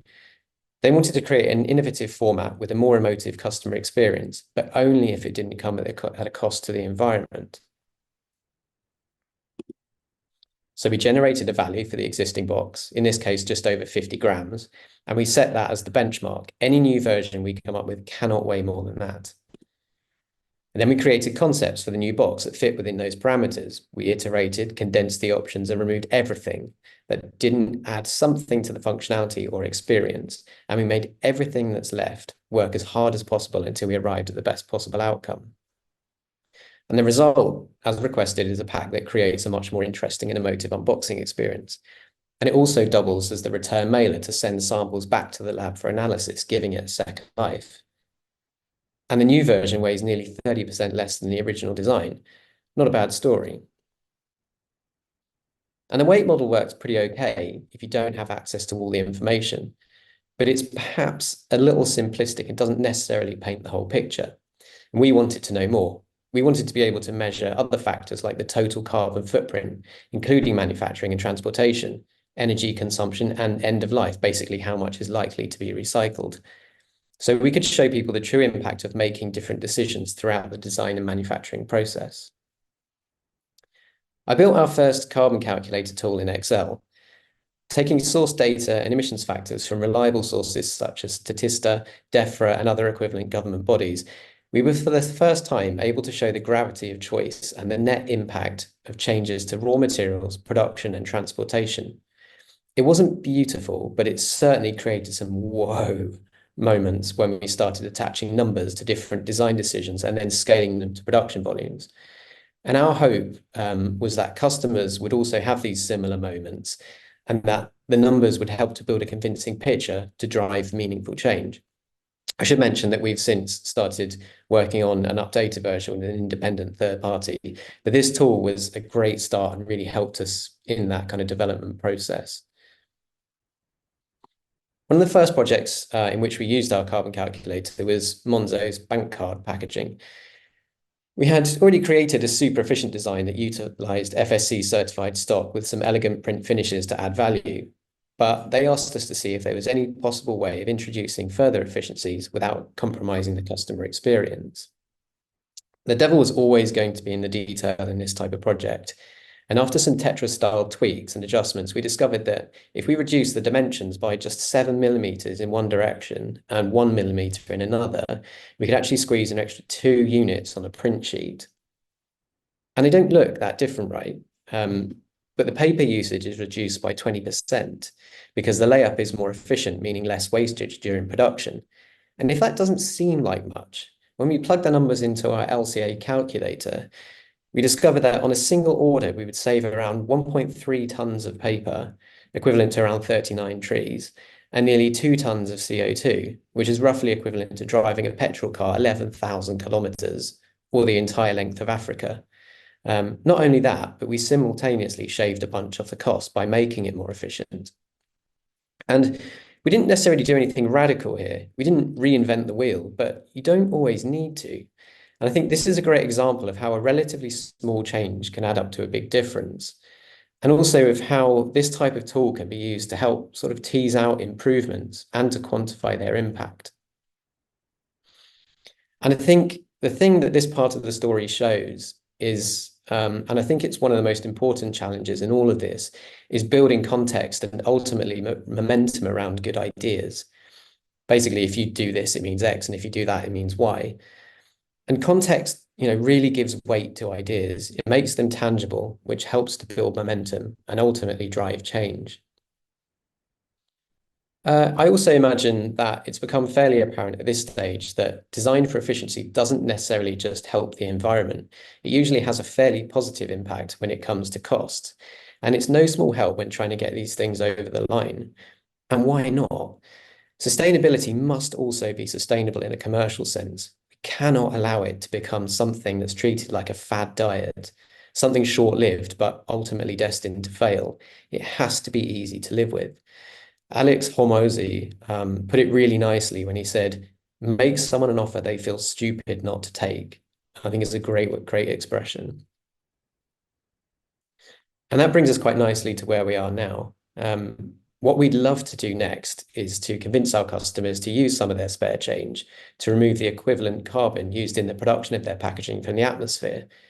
This, for us, I guess, would represent something like closing the loop. And it's a story we're working on now by seeking out new partnerships. So if anyone has any tips or recommendations, please drop me an email or find me on LinkedIn. There's not too many Dane Whitehursts in the world, so it should be relatively easy to find. And so then to our final pillar, which is what I'm doing now, really, talking about this stuff and sharing ideas. It's my belief that ideas are not for protecting. That's best left for inventions and aesthetics. I feel like the ideas and experiments that I've talked about are applicable to almost everything that's fabricated. And it's my belief that anyone making things should be scrutinizing their products in a similar way. As I said, we aren't claiming to be perfect, but we have made a commitment to continue improving, to keep trying things that we think will help. And the things that we think will work, we will talk about and share. Because here's the thing, I don't think that designing sustainably should be special. It shouldn't be viewed as a feature or accolade. It should just be normal, a part of the process. My hope is that more companies will embrace that ideology by taking ownership of these challenges. And I thought I'd kind of just wrap up by just kind of capturing the various kind of things that we've learned. So, the first would be that it's more helpful to view sustainability as an opportunity to improve rather than a barrier to overcome. I think this is important because otherwise you'll never start. The second would be know your team and empower engaged individuals to own the challenge. This is particularly powerful in small companies with limited resources. Just start the conversation and see where it leads. Third would be find the right partners and use the right materials to unlock quick wins. It really can be that simple sometimes. The fourth would be look beyond the badge to uncover the full story. So certifications and stamps are really important and they're a great place to start, but they don't necessarily tell you everything. 5 would be design for the worst case scenario. Not every consumer is going to recycle, and so I think you have to kind of design for the reality of the situation. The 6 would be numbers often speak louder than words, so try to find compelling ways to build context around your hard work. Being able to quantify improvements will speak louder than good intentions alone. And 7 would be capitalize on the fringe benefits, like cost saving of going green. Find ways to make sure that sustainability doesn't come at a cost. And now it's over to you and us, I think, to keep pushing. I really hope, above all, that I've managed to demonstrate, at least on some level, that it doesn't really take a huge company or millions of bucks to start making a difference. I think it begins with caring, starting the conversation, making time and space to consider what you do and the effect it might have on the environment, and empowering your teams to get involved. Best of luck, I think, to us all, and thanks for listening. Very good, Dane. Thank you for that. I wrote lots of notes actually during your presentation, and the Q&A has been melting with some of the things that you brought up. Counting trees is an interesting one. I think we should come back to that. But it's a metric that's often used to as a direct link to deforestation. So we definitely need to be mindful of that. And of course, we do need to measure everything. And I love what you're doing in terms of design optimization. But it's there's a lot of data to make a decision, right? Yeah. Anyway, Sorry, But again, after you. it's building the context, I think, that's helpful, and actually putting it into things that are tangible, like trees and miles driven. We did this talk with our team, and that was the thing, that just the numbers alone, the tons of, CO2 or whatever, weren't tangible enough. It wasn't something that people could visualize. So making things more accessible, I think, is helpful too. The other thing that perhaps people outside of the paper and forestry industry don't realize, that the majority of the trunk actually goes into the construction industry or into the timber products industry. And paper and pulp is made, or pulp to make paper is actually produced perhaps from the, shall I say, waste of the tree. But anyway, that's not entirely the case, but in some cases that is true. But thank you very much, Dane. I really enjoyed that. If you wouldn't mind muting and switching your camera off. And thanks again for these sliders. They have been so popular. We've actually renamed it the fidgeter, because when you give it to people, they can't stop. It's very addictive. It is like a fidget toy. It works Available well. in German and English. We will do French, I'm sure, one day. Right. So next up, we've got Josh Birch, who leads our Love Paper campaign. So Joshua is our rising star at Two Sides. He's been here for a number of years. I haven't got a note of how many years, but he'll tell you that. He really is the driving force of our websites, communication, all of our comms. He really is an incredible individual. He's going to present now what we're doing in terms of our Love Paper campaign, which is a global campaign, and he'll explain how maybe you can help us drive that as a communication mechanism globally. Joshua, over to you. Thank you, Ian. Very flattering comments. So hello, everyone. I'm Josh Birch, the campaign manager for Two Sides and subsequently the Love Paper campaign. So just to tell you a bit about Love Paper is run by Two Sides and was created with the goal to improve consumer perceptions of the sustainable story of our industry and its products. So the key difference between Two Sides and Love Paper is that Two Sides is B2B. It's talking directly to industry, brands, and organizations, whereas Love Paper is B2C. We talk directly to consumers. So how do we go about informing consumers? We do this through a variety of communications, one of our key platforms being our Love Paper adverts. The Love Paper adverts are published throughout Europe, US and Canada, South America, Australia, and New Zealand. These adverts feature short, easy to understand messages focusing on key topics regarding our industry. So, for example, European forests are growing, not shrinking. Paper and paper packaging has the highest recycling rates of any material in Europe. And of course, we also talk about sustainable forest management. The messages on these adverts are also relevant to the region in which they are published. So in Europe, we talk about European forests. In the US, we of course then talk about American forests. And through these printed adverts, we are able to reach around 240 million consumers every year. And it's with the help of national newspaper and magazine publishers who support the Love Paper campaign that we had over 2,100 Love Paper adverts placed in 2023. As we are a not-for-profit organisation, we rely on publisher support to help place our adverts, and we really do appreciate the help that the publishers do provide us. Of course, it's not just printed adverts that we use to reach consumers. We, of course, use social media too. And through social media, we reach over 20 million Europeans each year. So although we are pro-paper, we are not anti-digital at all. We use digital in our communications and marketing all the time. The printed and digital adverts are all supported by a website, lovepaper.org. And like the adverts, the website is full of simple, easy to understand information for consumers to find out more on forestry, recycling, energy, and biodiversity. All the facts and statistics that we use in our communications are from reputable sources with direct URL links back to the original source. We don't want to be greenwashing ourselves. Everything that we communicate, we want to be factual and correct and the most up-to-date information. And like the adverts, the Love Paper websites feature facts and statistics relevant to the regions that they're in.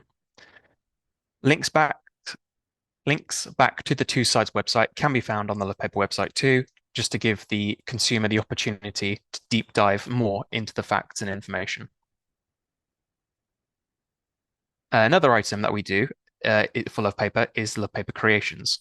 So this was born out of COVID and encouraging children to step away from their digital devices for a bit, and also for their parents, carer, to learn a bit more on paper and its sustainable qualities.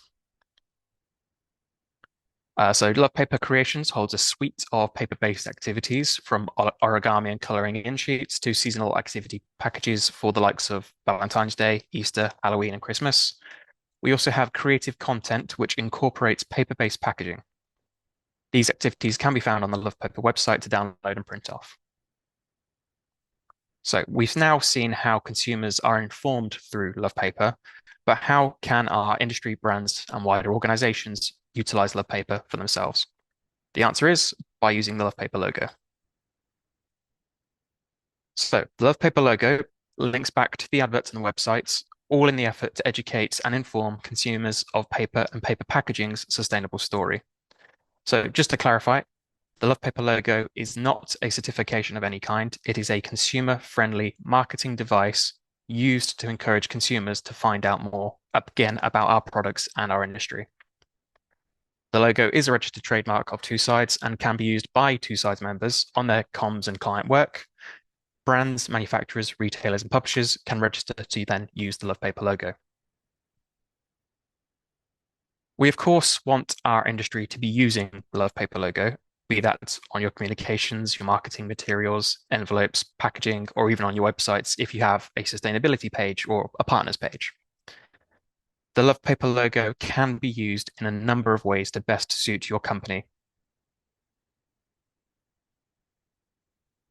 A great example of how you can use the Love Paper logo in a marketing or communications campaign is with the Antalis campaign. So a member of ours, Antalis, ran a Love Paper Valentine's Day social media campaign a while back to promote sustainable paper. It was supported by a range of videos which were shared on social media. It's a great way to reach more consumers by joining forces. So if you are already a member of Two Sides, please get in touch if you'd like to discuss how you can use the Love Paper logo more to its fullest, or if you have any upcoming campaigns that you think Love Paper would be a great partner for, then again, please let us know and we'd be more than happy to discuss ideas and campaigns with you. And of course, it's not just our industry who we want using the Love Paper logo, we also want brands using it too. Again, Love Paper logo is a great way to help brands tell the sustainable story of their paper products and communications to their customers. Some examples of how brands have used the Love Paper logo include the Argos Christmas catalogue, the paper wrap for magazine and catalogue subscriptions, as seen with BBC Good Foods on the slide, and of course, Cotton Traders. Sainsbury's also included it on their direct mail envelopes, along with a QR code, which encouraged consumers to find out more about sustainable paper. So there is a number of applications that the logo can be used on or for to help inform and educate consumers. So there are much more examples of where and how brands are using the Love Paper logo on their materials, on their communications, and all of these can be found on the Love Paper website or by following the link in the slide. The Love Paper logo adds value to your customers by helping brands tell the sustainable story of their paper use. And of course, it's not just paper. The Love Paper logo can be used to support the story that brands, packaging producers want to tell about their sustainable packaging. You can see some examples of how the Love Paper logo has been used on a paper cup and for a paper bread bag. We are aware that paper packaging comes in many different forms, so the Love Paper logo can be adapted to suit the specific material name that the manufacturer or brand may prefer, like the examples shown on the right of the slide. The URL remains the same and will always link back to the Love Paper website, where consumers can find out more information about the industry, our products, and more widely, just sustainable messages around the environment. So just to reiterate, the Love Paper logo is available for Two-Sides members to use. Wider users must agree to the terms and conditions of use, or alternatively, become a member of Two-Sides. So if you are interested in using the Love Paper logo, you can apply to use the logo by following the link on the slide or by contacting me directly.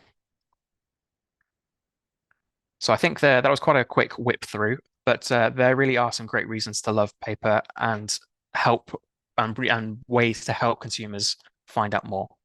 So with that, that's all from me on Love Paper and the Love Paper campaign. Thank you for your time. The slides will be available to download at a later point after this webinar. Thanks, Josh. That was really good. Very good, very comprehensive. So just quick question, because this is focused around packaging. How can a carton manufacturer or a brand owner, say I was a Diageo or a Pernod Ricard, how could I get access to that logo? Is it free? Do I have to pay something? So the Love Paper logo is free for brands.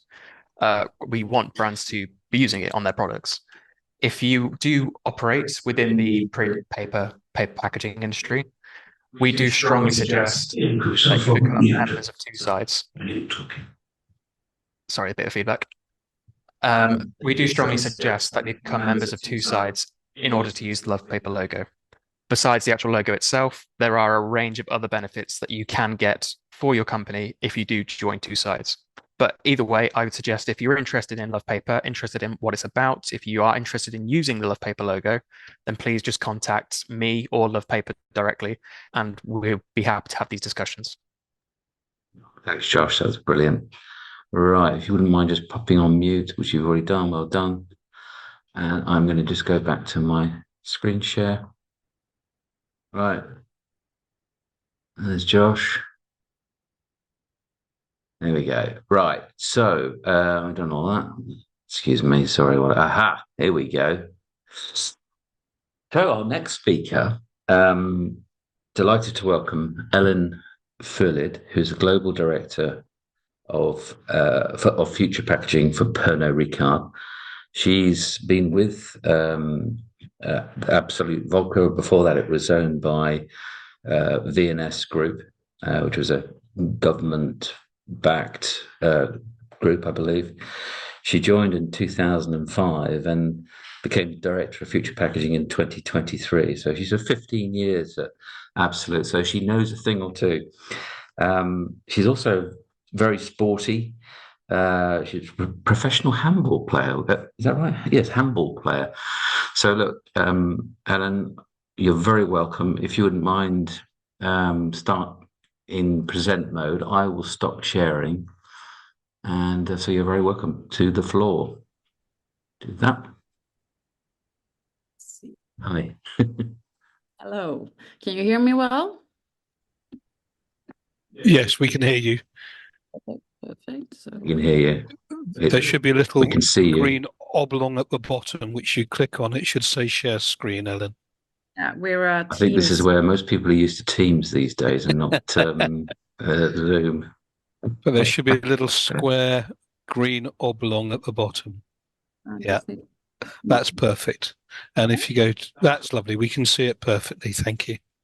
Good, great. Okay, thank you for that introduction. And I'm going to talk about future packaging. I'm also going to talk about paper, of course.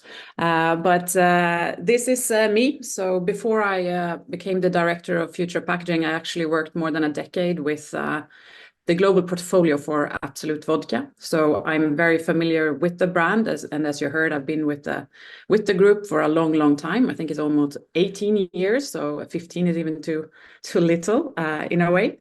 And also, I just wanted to bring a little bit of context before I go into kind of the future for Absolut and also the paper bottle. That is where we're going to kind of focus today.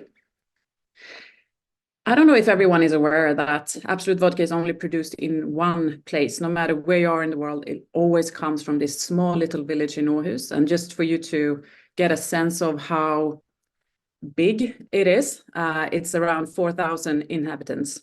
So it's a super small village from where we actually then send our vodka to the world. And it's quite interesting that we are from this small little village. We are actually Sweden's single largest food export. So we are available in over 140 markets around the world, which is quite incredible, we think at least. And this is our portfolio, our core portfolio, up until 2021. Then we redesigned it, so now it looks like this. And why am I talking about that? Well, that you can see here, it's glass. Glass is kind of the spirits industry's go-to material. There's very good reasons for that. We all in the spirits industry have very demanding products. So every alternative material, you know, you need to do to actually develop quite a lot in order to make sure it can withhold the product and have the shelf life that is kind of needed. And I just wanted to talk a little bit about the future of packaging and how we see it, because we believe with that Pernod Ricard as one of the leading players within the spirits industry really should take the lead in trying to broaden these materials that we have our products in. So there's obviously cans, there are PET, and there are glass. And now we're starting to see also paper packaging. And we have kind of a vision within Pernod Ricard and why we have created this kind of work stream with future packaging, where we've identified a few different strategic areas where we see that we can delight the future consumers when it comes to packaging. And we have one which is around beyond waste, and that is obviously it's been talked about a lot today around CO2 emissions and using waste in a more purposeful way, and also trying to be more circular in our way of both producing and taking care of material in the end of life. We also see a strong trend within hyper-individuality. So consumers of the future and already today are expecting more and more personalization. And with AI, this will just become booming. It will come even more quickly. We just will expect that brands and products are more personalized to your own kind of personal needs. The third bucket is around reinvention of drinking experiences. We believe that there will be much broader, it will be more width when it comes to drinking experiences in the future. It won't only be the nightclubs or a drink at home. There will probably be much more occasions where packaging needs to deliver something different. And across all of these buckets, you always need to think about the sustainability, the circularity that is so important. There will be a lot of tech that needs to be in place that will enable all of these future packaging. And then one of our keywords is conviviality. That's actually why Pernod Ricard as a company exists, to make people come together and enjoy a good drink and a good moment, basically. And when it comes to Absolut then, we have set up quite some ambitious goals. And one of the most ambitious is that we want to be a carbon neutral product by 2030. We are good on our way. Our distillery is one of the most energy efficient in the world already now. But we still need to work on this. And as you can see here, on our CO2 emissions, the packaging is a big factor. So you have ingredients and packaging is the key things. And here I just want to emphasize that we have done a lot of engineering on our glass bottle in order to make it less CO2 heavy. And we're going live now together with our glassworks partner Ardagh with partly hydrogen-fired furnaces, which will lower our CO2 quite dramatically. And compared to a standard glass bottle, our CO2 emission is not that much, but that doesn't matter. We are not happy with that because Absolut has been working with sustainability long before it was even a buzzword, if you will. It's something that Absolut started working with in the 90s. So it's just been in our core to constantly trying to evolve and be better in this space.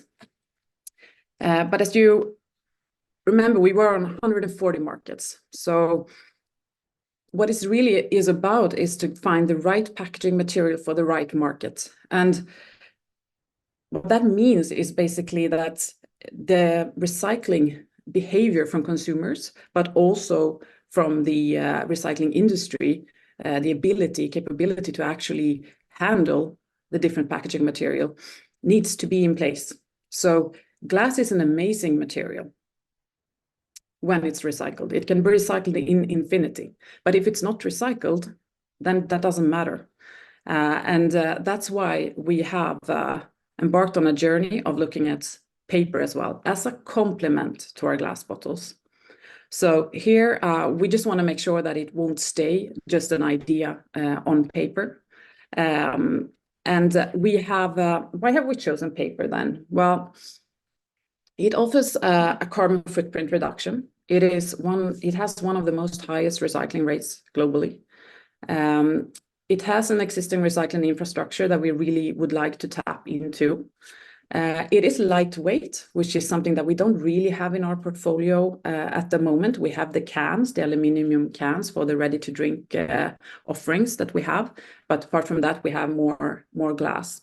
And Pernod Ricard has mostly premium products, and where we see that paper delivers more on this delightful and authentic kind of design feel versus potentially like a PET bottle or so. There's always a place for each material, but we believe in paper and the fit for the type of products that we have. And I just wanted to quickly touch a little bit on the kind of paper bottle landscape when it comes to the spirits industry. And we see that there are kind of three types out there at the moment or under development. So we have the more cardboard ones, which is a little bit more like the bag-in-box, but they are now shaped as a bottle instead. And then you have the clamshell type, where it's basically a plastic bottle with just like a shell around it. And as you might notice, both of these two need some work when it comes to recycling. I mean, even if it might not be much, it's still some kind of dismantling of the two materials and then recycling each bin, or it will be with the recycling industry infrastructure that needs to separate them. Then we have the third one where you can find our paper bottle and also initiatives like Johnny Walker are working with Pulpex, for example, with these kind of single molded solid body type of paper bottles, which is supposed to just be dropped in the paper recycling stream without any dismantling, making it easy for consumers to recycle and then be able then to be handled by the recycling industry in the end. It will still be separated then potentially, especially in the beginning with the plastic barrier and the paper. But this is our goal to find a 100% bio-based bottle that can go in the paper recycling stream. One other thing that we find is very important when you start working with new type of packaging. I mean, the Tetra Paks has been around for a long time, but this type of packaging that we are working on now, it's time demanding, it's resource intensive. So we have then decided to work with Paboco, which is now owned by Alcoa, one of the world's leading plastic companies. And Paboco then are working with a set of pioneer brands within different industries. And this we think is super important. This is the future of trying to get packaging, the right packaging for the right markets and being able to really build these circular systems, because no industry is big enough to do it on their own. We should work together in order to push both the boundaries of what packaging can deliver, but also the recycling infrastructures around the world, because it's so different depending on where you are in the world right now. So really trying to leverage this on a bigger level. And then we are also then working with other pioneer partners around. It could be one I can mention here is the Blue Ocean Closure, which is a fiber cap type of a company startup. So if we have a paper bottle material, it would be great also to have then a fiber cap, so it will all go in the same stream and be easily recyclable. So that's a hope we have for the future.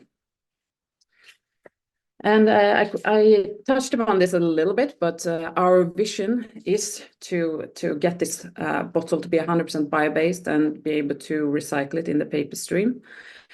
We do, however, need to work on it in generations in order to be able to both influence recycling infrastructures, as I said earlier, but also to learn across the value chain and really try to adapt as we go.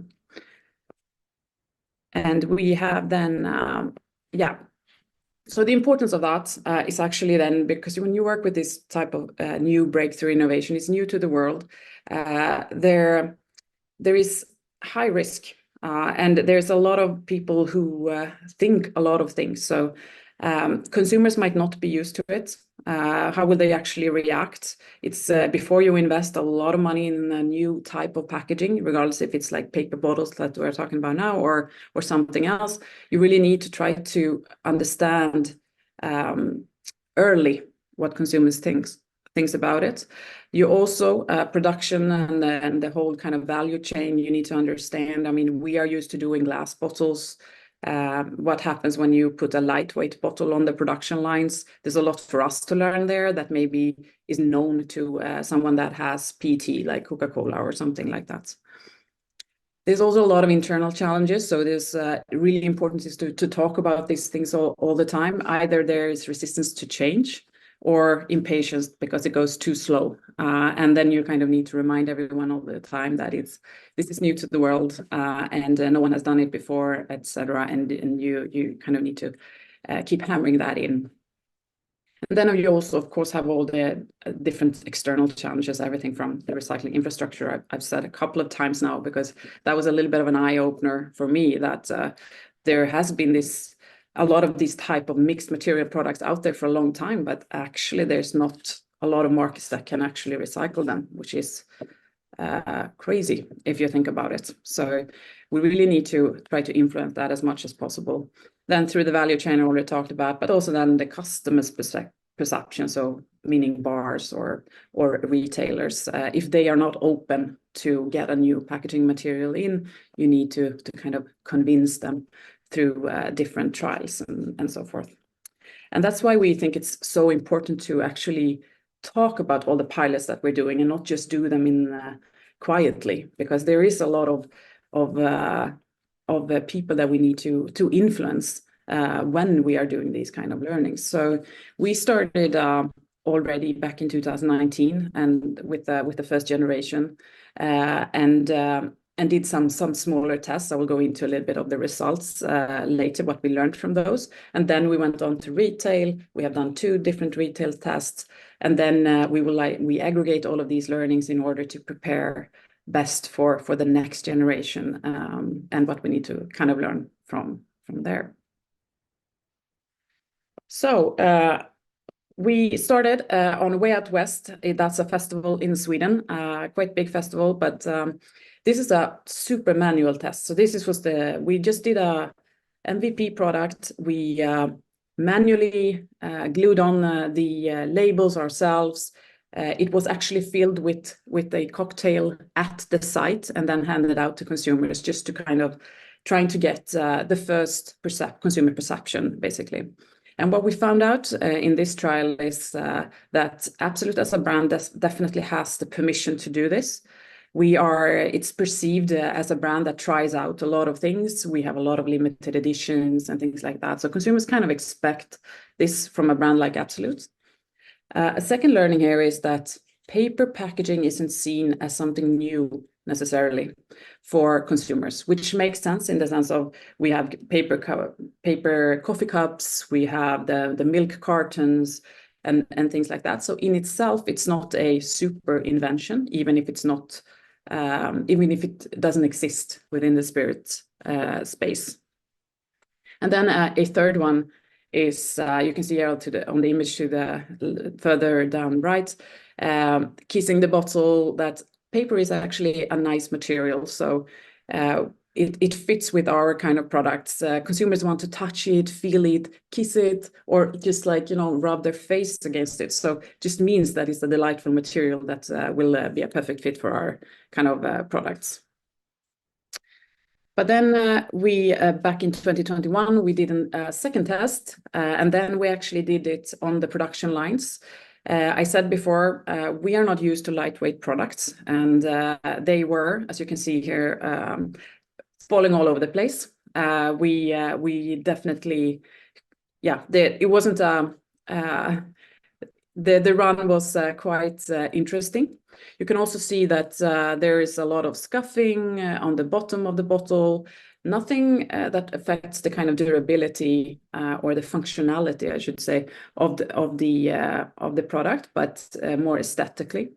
And also another thing that we learned is that when you have this type of push-on cap that we have on this one, then actually the material is so light, so it actually condenses it a little bit. It becomes a little bit shorter. Another thing that we learned with this pilot is that this is a generation which has visible plastic so where you drink, so they get the kind of rim on top. The neck has visible plastic in it. And consumers were a little bit like, why would you launch a generation 1? Why wouldn't you wait for the perfect product, etc.? Which just enforces that when we launch things, because we need to learn, we need to lobby, all of these things that I've already talked about, we also need to be clearer to consumers that we are on a journey and why we need to test as we go, so to speak. And then late last year, or like June last year, actually, we did a retail pilot. So we actually sold our product, our paper product, to actual consumers. So we actually tested it through the whole value chain this time.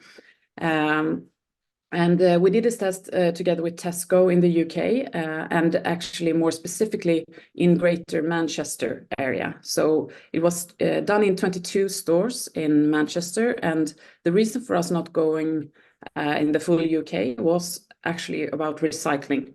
So in Greater Manchester, we got confirmation. We did the recycling tests with the municipality to make sure that they can actually handle the end of life of the product, and they have different systems across UK. So therefore, we isolated it to Manchester, because it's really important for us that when we test and learn, we still want to take responsibility and make sure that the product can be recycled.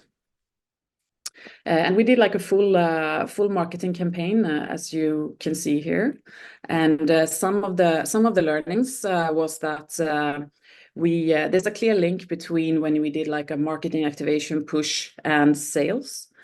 And what we also learned is that this bottle actually seems to be incremental sales. So even if the rate of sales is not as fast as a glass bottle, it is incremental, and it also seems to be recruiting consumers outside of our own vodka category, which is of course very good for us. And we believe that this has to do with the lightweight material, that it's durable, and it looks quite nice. And then we also learned that it works through supply chain. There are a few things that we learned is that with a lightweight product, maybe you need to have a stronger shipper case in order to, if there's going to be some dents here and there, it won't affect the product inside. The functionality, again, the product is super durable. So FEFCO has done a great job here. It's just that there might be some minor, aesthetical, cosmetical type of things that you can be avoided through some of those tweaks. Also on the production lines, the key thing for us is basically that it's opaque. It's an opaque bottle. We've always worked with glass. It's not opaque. So, and why does that matter then? Well, it's about filling levels. So it's not that these techniques doesn't exist. It's just that we don't have it on our line. So we solve that by weighing the products, and that's usually how you do it. We've understood for lightweight products as well, but we just need to make sure that you can do that in an industrial scale. So all of these kind of tests helps you to prepare for a more of a commercial launch in the end. Okay. And we also have a live pilot right now in Sweden at the Alcohol Monopoly, Systembolaget. And we also drew some more learnings from a communication perspective from the UK pilot into the Sweden pilot. So some of the most asked questions we tried to address already then on the packaging for the Sweden launch. And some of these things are around, it's still around this journey that it hasn't been maybe as clear, even in the UK launch, that we are on a journey and that this is our first step. So this we try to then be a little bit more explicit about and maybe have higher up in the message hierarchy on the actual bottle. A second thing is around recycling. When you have mixed material, how do you recycle? So here we put on then clearly that it should be recycled as paper. And also again, here we've also checked before we do a pilot in Sweden that the recycling system can actually take care of the product at the end of life. Another thing that we have amped up a little bit here is around the FSC certification that the material is responsibly sourced and so forth. And then right now we are working with wood and to make the pulp of the cellulose, but in the future there might be other type of materials as well that we might use in a more circular kind of system. So I'm just going to show you just a short little film on, there's no sound, so it's just showing one of the key assets we had for Sweden, just to try to be a little bit more clear on that we are on a journey. You can expect more, and more will come soon, kind of. I'm still there. Yeah. And then I just wanted to leave you with, because one thing that we may not have been expecting from the UK launch is the amazing engagement all of our assets created. So this is a billboard in Manchester, where someone stole the bottle, and the bottle is 2 meters high. So it's pretty, you really want it. Let's put it that way, if you steal it. But we are, of course, quite we are quite delighted with this. This is just shows what engagement our brand and also some of our innovations can do. That was all from me. It was fantastic, Eleni, really good. I think when somebody steals your ad poster, you know you're to a good thing. I tell you what really impresses me, your incredible transparency and openness and desire to share and learn. And it sort of reminds me a little bit of, I don't know if anybody watched the what was it? A video about Elon Musk and SpaceX. And I think it was a Starship when it exploded in 2023. And the camera turned to him, expecting him to be pretty upset about it, bearing in mind that several billions of dollars had just gone up in smoke. And he was like, yes, fantastic. Because he sees that as learning. Exactly. I mean, you fail forward, right? That's what we used to say. Yeah, exactly right. So that's really good. Thank you very much for sharing. If you wouldn't mind going on to mute, thank you, and dropping your video. Thank you. That was really good. So I'm about to welcome another Swedish person Maya Schellberg, this is not her first outing with Two Sides. I think it's your second, actually. So thank you so much for your generosity and giving up your time. A little bit about Maya. I hope you don't mind. I'm just going to say a few things. She has been with IKEA since 2021. She's packaging lead, and she presented at our Power of Print event in London last November. And I don't know whether you know this, Maya, but you were voted the best speaker. How about that? No pressure. Is that so? Yes. Oh, wow. You were. Did we not send you the Thank you. feedback? We must do that. Anyway, so Amazing. well done. And the story that you're about to tell absolutely blew my socks off. And I think you've added some slides, which unfortunately I don't think we can share, can we? So there you go. Never mind. But Maya, you're very welcome. I'm going to go on to mute. And I'm going to try, like Elin, we're more of a Teams organization at IKEA, so I'm going to try my best now to share my screen. And I also have a video, and I hope that I managed to share my sound. Why won't that? We think that when the video earlier, we think that's what crashed our Wi-Fi. But anyway, let's give it a go. Okay, I'll try. If it doesn't work, it doesn't work. That's fine. Let's see here. Now, do you see my full screen? How the package there? Yeah. Oh, perfect. Great. Yeah, it's nice to be presenting right after Elin, actually, because I live very close to Aarhus, where Absolut is from, and I'm actually going there tomorrow. It's just like 50 kilometers from my house, and since it's Friday, I might maybe just possibly have a drink of Absolut while I'm there. So I'm so glad to be here and present and share how packaging is a key player in the IKEA success story. Like Ian said, my name is Maya Schellberg, and I've actually been at IKEA since 2011, so that's a decade longer than what you said. But thank you for thinking that it was just a few years ago I started. And I work in our sort of the heart of IKEA, you can say, was once started in a small town called Älmhult, which is in the south of Sweden. And here today, I'm going to share a bit who and what IKEA is and what we stand for, what makes IKEA packaging iconic, and some of the efforts that we are making towards more sustainable packaging. And listening into Elin, I will be doing a bit of repetition of the things that she's talking about, with recycling infrastructures and things like that. And I promise to only mention meatballs once, because I know it's lunch and maybe a few of you have missed that. So I'll only say it once after this time. And so hopefully you won't be too hungry. So 80 years of IKEA. We've been celebrating during 2023, we celebrated our 80th birthday, and we've come a really long way from selling small things like nylon socks and pens and other knickknacks from a small shack in the depths of the southern Swedish forests. We've been in people's homes for 80 years, and we've been offering home furnishing for all tastes and styles for the past 8 decades.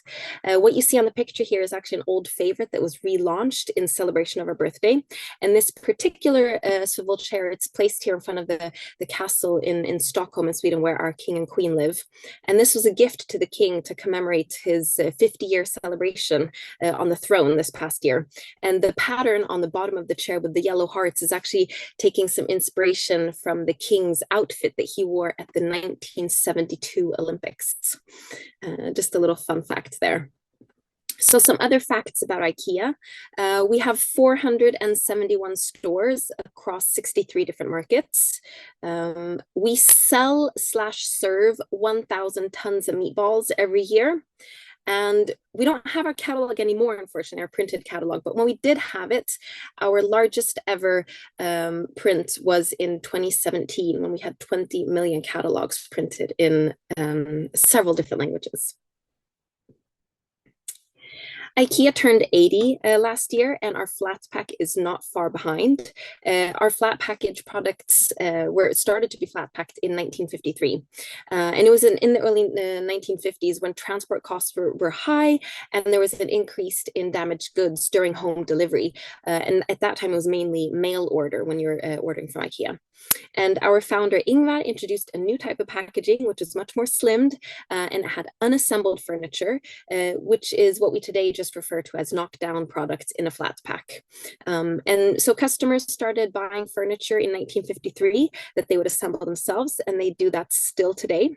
And the first product to actually come packaged in a flat pack is the one you see on the picture here, which is called Lövet, a little side table. So it's been 70 years since the birth of the flat pack, and I dare say that it's been iconic ever since. IKEA's vision is to create a better everyday life for the many people. And it's our starting point and our vision that influences everything that we do, from the products we develop, the ideas that we share, and the materials that we use.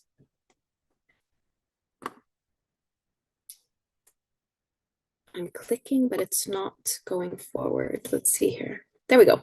Our business idea is to offer a wide range of well-designed functional home furnishing products at prices so low that as many people as possible will be able to afford them. And we want to use our scale and our reach to make sustainable living affordable for the many people, especially people with thinner wallets, because we don't believe that living sustainably should be connected to the size of your wallet. And as a big brand, we have a responsibility and an amazing opportunity to inspire and to make a positive difference. So we have our vision and we have our business idea, but to put everything into motion, we have what we call our direction, which we also refer to as our 3 roads forward. And it's about being available, accessible, and sustainable.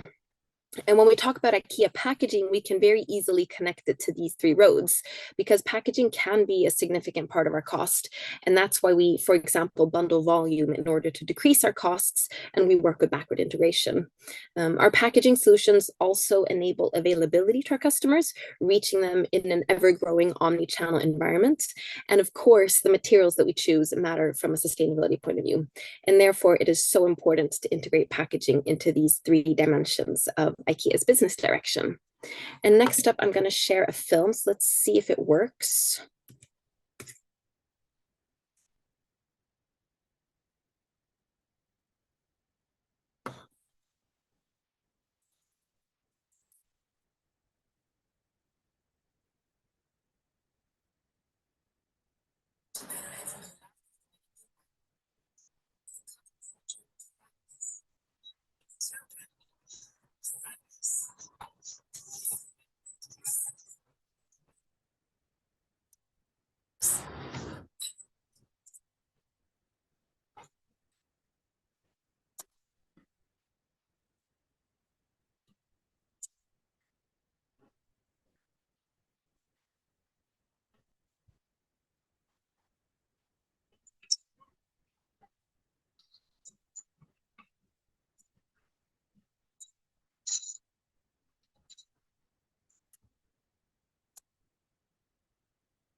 So I hope that you heard. Sorry, Mayor, just so you know, we saw the video, but unfortunately we couldn't hear the sound. Oh no, that's a shame. Okay, well, basically it was a lot of what ifs, and the narration was said of one thing, what if the best packaging is no packaging? And I think that's just an interesting thought of like when it comes to challenging ourselves. But what you see here, this picture, democratic design, and it describes sort of our view on how to create products that are worthy of the IKEA brand and worthy of the many people. And democratic design is a method that we use to develop products and packaging that have excellent form and function, good everyday quality, built-in sustainability, and a low price that is affordable for the many. And every product in our IKEA range needs to be designed to deliver in all of these 5 dimensions of democratic design. And it helps us fulfill our business idea, and it really brings the IKEA vision to life. And we include packaging in the design process following these democratic design principles, because our product is only complete once it has an optimal packaging solution to go with it. So to put packaging into figures now, if you're more of a figure person, we have 4 billion customer packages that circulate on our supply chain on a yearly basis. That also means that we have 8 billion identification labels and codes connected to that. We use 1 million tons of packaging material each year, and we spend around 1.5 billion euros every year. So it's safe to say that packaging plays a major role in the supply chain and the meeting with the customer. Talking about packaging materials, just briefly to share how we work with and how we secure a necessary level of quality. We work with recyclability, recycled materials, fulfilling global and local requirements, because we do meet customers on a global level. Through backwards integration, we increase our efficiency and we lower costs of our corrugated board, for example. And we currently work with FSC certified materials. But looking into the future, we will most likely need to meet demands in other certification systems for other materials as well. More than 90% of our packaging materials today are paper-based, and we are very strong in the corrugated sector. And we aim to raise that figure even further by phasing out our plastic packaging materials. And I'll get back to that in a few slides. So looking back in our packaging timeline, since we've been packing our products ever since we started, a lot has happened. And in just a few slides, and I'll be sharing a few different examples, starting with the IKEA paper pallet. And after many years of developing and finding an optimal solution of a paper-based load bearer, IKEA launched the paper pallet approximately 10-12 years ago. And it was a combination of meeting the needs of the globalization and lowering transport costs. And we made ourselves come up with a new alternative solution to the traditional wooden pallets. And we wanted something that didn't need to be returned in this closed system that you have on wooden pallets, because this saves both money and on CO2 emissions. And through the paper pallet implementation, we could increase our filling rate in containers and lowering our carbon footprint. The paper pallet is flexible in size to match the goods that you pack on it. So therefore, we're lowering the rate of transport damaged goods and, once again, saving money. And it has a more ergonomic handling of empty pallets for the warehouse and store co-workers. Traditionally, a wooden pallet weighs 23 kilograms and our paper pallet weighs 1.5. And the estimated savings is at least, I would say, a minimum of 50 million euros per year by switching from the wooden pallet to the paper pallet. And it's our own IKEA innovation that we are very, very proud of. Many years ago, we were on an air hunt. We packaged our furniture flat and unassembled with as little air as possible, and we saw the potential to apply the same mindset on a different type of product. And in this case, it was our tea lights that are sold as a 100 pack. And the reasons for this change were very many. Originally, it's in a plastic bag, and it was a nightmare to manually handle in the store. The wax on the little tea lights was being damaged as they were sort of, digging into each other, and there was unnecessary air in the package. So by redesigning the aluminium container and the actual fold of the wick on top, it was possible to stack the tea lights on top of each other. And by doing this, we created a brick of tea lights that could be shrink filmed instead. So we also decreased the amount of plastic needed for this specific packaging solution. And at the same time, production could be automatized and efficiency went, through the roof. We didn't do it right from the beginning, but we're the first to admit that solutions might not always be perfect and need to be improved. And This improvement meant that we were cutting down manual handling with 30 to 45 minutes each day, and an additional 108 packages of tea lights were put on the pallets. That in itself meant that we were sending 400 fewer trucks that were needed in transport.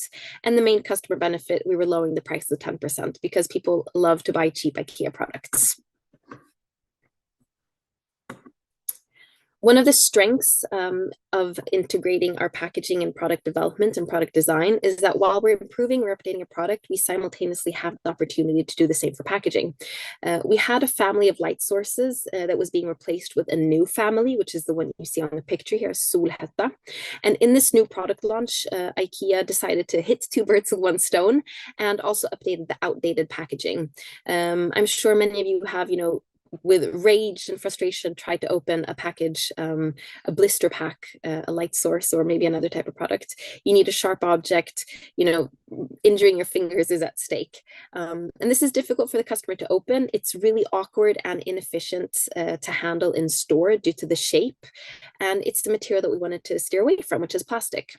So the results of the improvement and the efforts that we put in was a small box in paperboard with the use of a window and some smarter on-pack communication.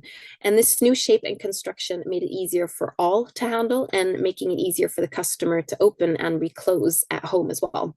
So you could say that it's a win-win for the customer experience and for the environment.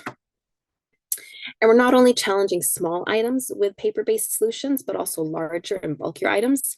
And a good example of this is the chair pad for a poeng chair. I don't know if this is a really popular chair we've had in the range for many years. Perhaps any of you in this call here have this type of chair at home.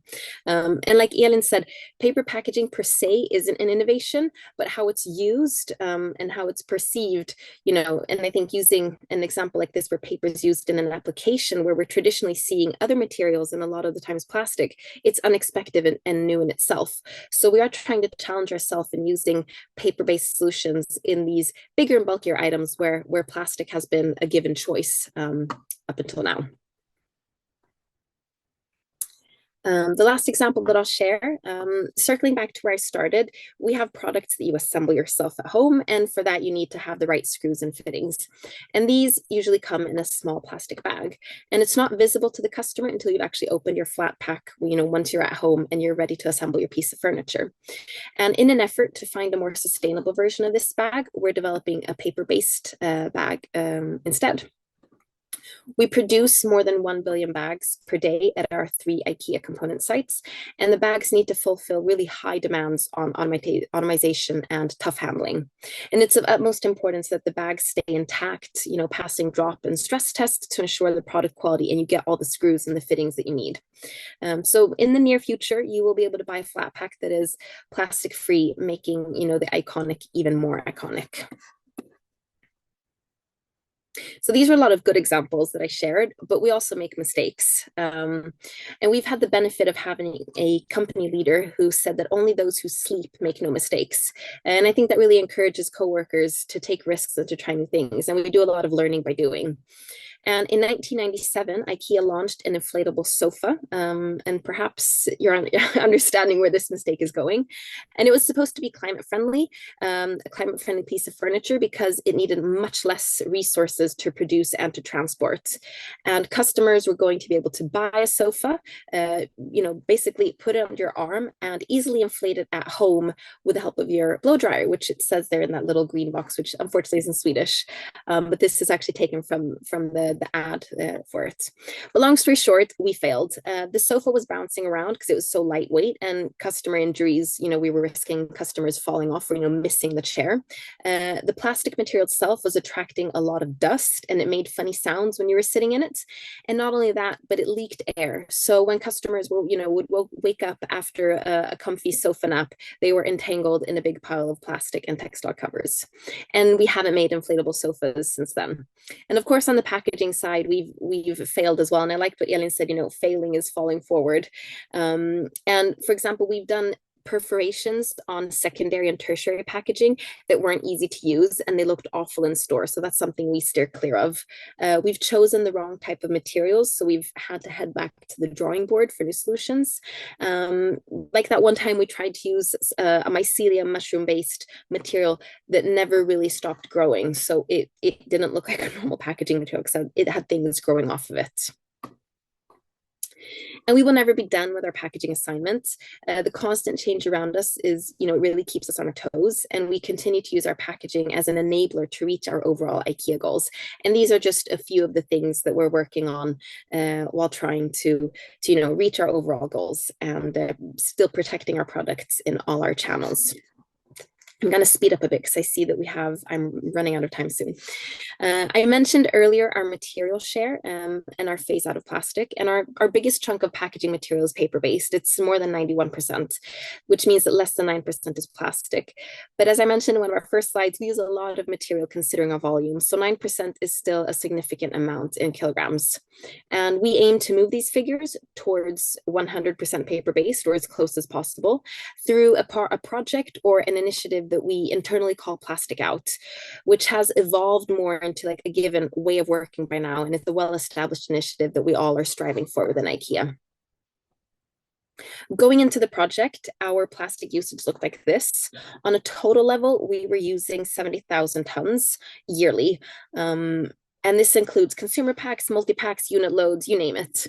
And approximately 80% of this packaging or this plastic is in our consumer packs, which is around 54 and shy of 55,000 tons. Any materials that stay in our own operations, be that a store, a warehouse, click and collect point, they are responsible for taken care of. But materials that customers bring home with them are, the responsibility of the customer. And we can't ensure that they are taken care of in the right way and brought back to a recycling station, even though we encourage customers and we do things, to enable that, but we're not sure that it's done. And since 2020, we've been working hard on this project. And I can gladly share that we've already decreased our plastic usage with about 40%. And our figures now, or this is taken from December, look like this instead. So around 40,000 tons on total and 29,000 tons on consumer pack. And I don't need to lecture you about what happens when plastic ends up where it shouldn't be. And needless to say, we still want to minimize our contribution to the global plastic pollution. And this is our ambition. And it is that consumer packaging at IKEA should be plastic free by 2028. It's bold and we have hurdles to overcome to get there, but we're gladly and humbly taking on this assignment. And I just want to make a note as well and say that when we say plastic free, we mean plastic based packaging. So we will still be using tape, barriers, coatings, if and when needed. And future alternative materials. Our ambitions are high, and it's not an easy task that we have ahead. And we won't be able to eliminate every single plastic component that we have in packaging for various different reasons. It could be that we need something to be completely airtight or have a strong barrier, for example, hygiene or sensitive products. But we will make sure that the materials that we use are of better sources and not virgin fossil based. And if and when we intentionally keep a plastic in the range, we can ensure that it is a better plastic. It's from a renewable or recycled content. And it's important that our materials are recyclable in existing infrastructures. Eleni was on to that as well. And a prerequisite is that a material should be recyclable industrially. And if we're also lacking standardized symbols and a clear marking to inform the customer what it is that they have in their hands and they should, responsibly take care of, it creates an additional dimension of complexity. And it's not for us here now. As progress is made in this area and following directives and regulations, we will organically move in the same direction. Because when it comes down to it, it's not a question of if we can package our products more sustainably, it's how we will do it. And the market is fast paced and changing, and we need to stay on our toes to adapt with it. So rounding off, just a quick summary, what makes packaging an enabler and part of our success story at IKEA? There is no one size fits all, and of course, no recipe for success that fits, on a single slide. But for us at IKEA, you can say that packaging is an important part of our product development, and our packaging engineers are at the drawing board together with our development and designing teams. Due to our size, we can work with bundling volume, being able to steer production and keeping costs down. And we dare to try new things. We learn from our mistakes and we achieve our goals by being bold. we're constantly on our way. We're always looking for new ideas and smarter, more efficient methods. And our founder was a man of many wise words, but these are more relevant than ever. Most things remain to be done. Glorious future. Thank you. Sorry, I ran over 3 minutes. We'll forgive you. That was excellent, Maya. Thank you so much. And also thank you for all the support you've given, not just Two Sides UK, but also Two Sides Brazil. So thank you for that. And, giving up your time and also traveling over to London as well was amazing. That was fantastic. Plastics out, according to IKEA. I hope other retailers are listening. Anyway, 100% plastic free by 2028. That is some challenge you've set yourselves there. So we look forward to seeing how you do it. If you've got any of those inflatable sofas still in the warehouse, I would definitely like one. Even though it's made of plastic, I definitely like one. They look fun. Right. Well, thank you, Maya. That was absolutely fantastic. We're on the homeward straight for those that are still dialed in. I'm just going to finish off with 1 or 2 slides that hopefully you'll find interesting. So bear with me. I'm going to share my screen. Let's just jump ahead a bit. Who's that bloke? That's me. Right. There we go. So coming back, showed you that slide earlier, but some people might have dialed in, but just to remind you, the 3 things that we primarily focus on at Two Sides is fighting misleading statements known as greenwashing. You heard from Josh talking about the Love Paper campaign, which is a global campaign to help connect with consumers to tell them a wonderful story about paper. The sustainable story about paper. And you know that we produce lots of resources and information.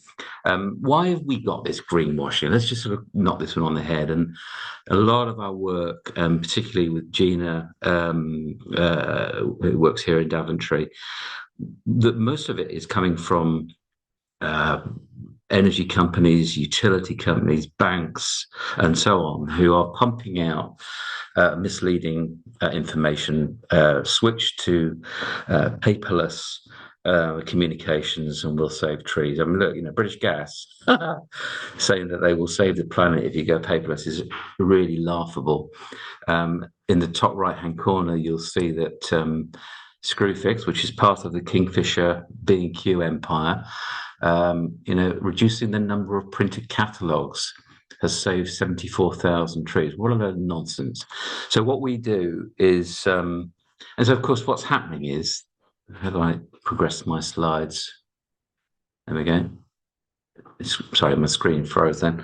Of course, these organisations are reaching millions of consumers every single day, bombarding them with these false statements.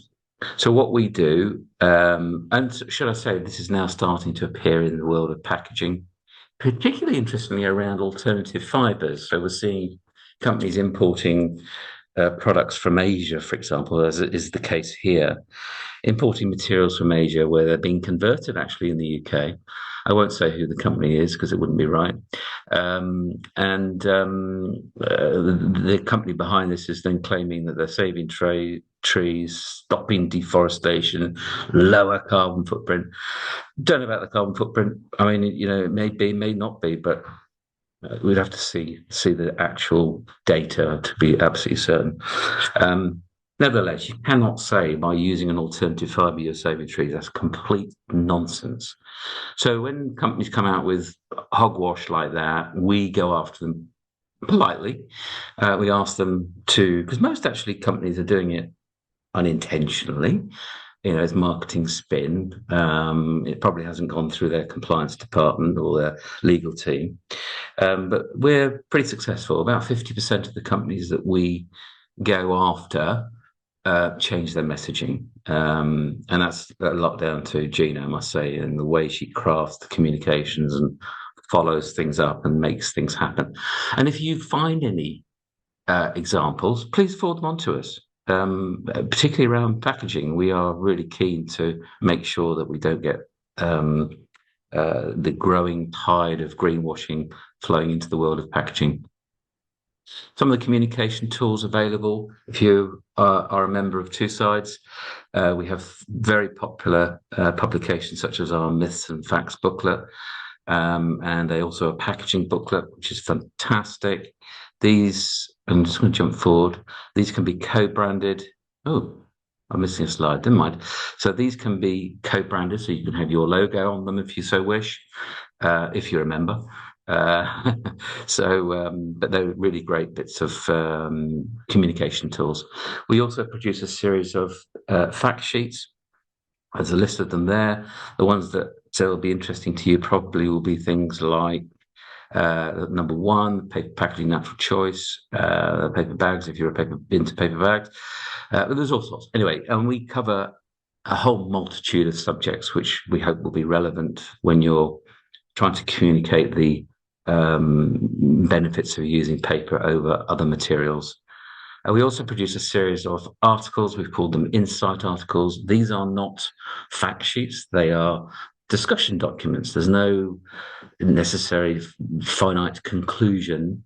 So when we're talking about single-use versus reusable packaging, for example, it's quite complex. You know, you have to take it on a case-by-case basis. So those are available to members. We then also produce a whole series of factographics and little mini videos in multiple languages, by the way, so that it makes it nice and easy for people to communicate, for companies to communicate the stories about paper and so on. We've then produced this little slide, as you know, I mentioned that earlier. Oh, there you go. There's the branded one. Sorry, I didn't realize it was there. Every three times a year, we produce a printed publication called The Page. It's also available digitally. You'll notice that we're not anti-digital. Everything we do is available both in a printed format and in a digital format. We're not daft enough to realize that everything has to be on paper, but that's just not practical. We believe that the combination of the two is where the real value comes from. As you heard from Tony earlier, it's bringing the different elements together, printed digital media onto packaging or print. That's the future. If you want a copy of The Page, all you have to do is register. There's a link there for you to do that. I'm just conscious of time because we're running out, and I wanted to just say a few more words at the end. We do, for our members, they get a campaign update regularly, explaining exactly what we're doing and the progress that we're making. So we really do communicate what we're doing on a regular basis. We also provide events and training for members. There's a picture of Jonathan standing up in Westminster, I think it was a couple of weeks ago, where he was making the case for paper communications versus digital communications. And I can't remember the exact percentages, but I think it started out at 60% in favour of printed communications. And by the end of the debate, thanks to Jonathan's wise words, I think you got it up above 85, is it? Yeah, about 85%. So, the tide is turning. We're moving digital. We know it. You know, the world is changing at an incredibly fast pace with robotization and AI. We've heard it, haven't we, from just about everybody today, actually. The world is moving at quite a pace. Well, obviously, if you are a paper producer or packaging board producer or a printer or converter, we'd love you to become members. It's not a lot of money. Please make contact with us. So just to remind you, we're a team of people making this all happen. We work really hard. We want to get it right. For us, it's about making sure that the truth bears out. At the end of the day, brands have got to be authentic. They have to tell the truth. And hopefully through what we do, we can make that possible. We're not we're not selling a product, not selling a service. I suppose that's a product, but we're here. Please use us. If you have any questions that you want to raise, shoot us an email or a text or a WhatsApp or something. There is my business card if you wanted to scan the screen. We're here to help. We would love your feedback. We're not going to send you a form to fill out, but we would love your feedback. We want to know the good, the bad, and the ugly. The last seminar we did, we got some great feedback, but we also got some negative feedback, which we've taken on board. And so we do want the negative feedback as well. So tell us if it's going on too long, or you want different speakers, or you want something different. We'll listen and we'll make future changes. Thanks everybody for listening and paying attention. I don't know how many people we've still got connected, but the recording of this video will be shared. It'll also be broken down into each speaker, which will make it easier for you to share internally and externally. But thanks again. Have a great rest of your day.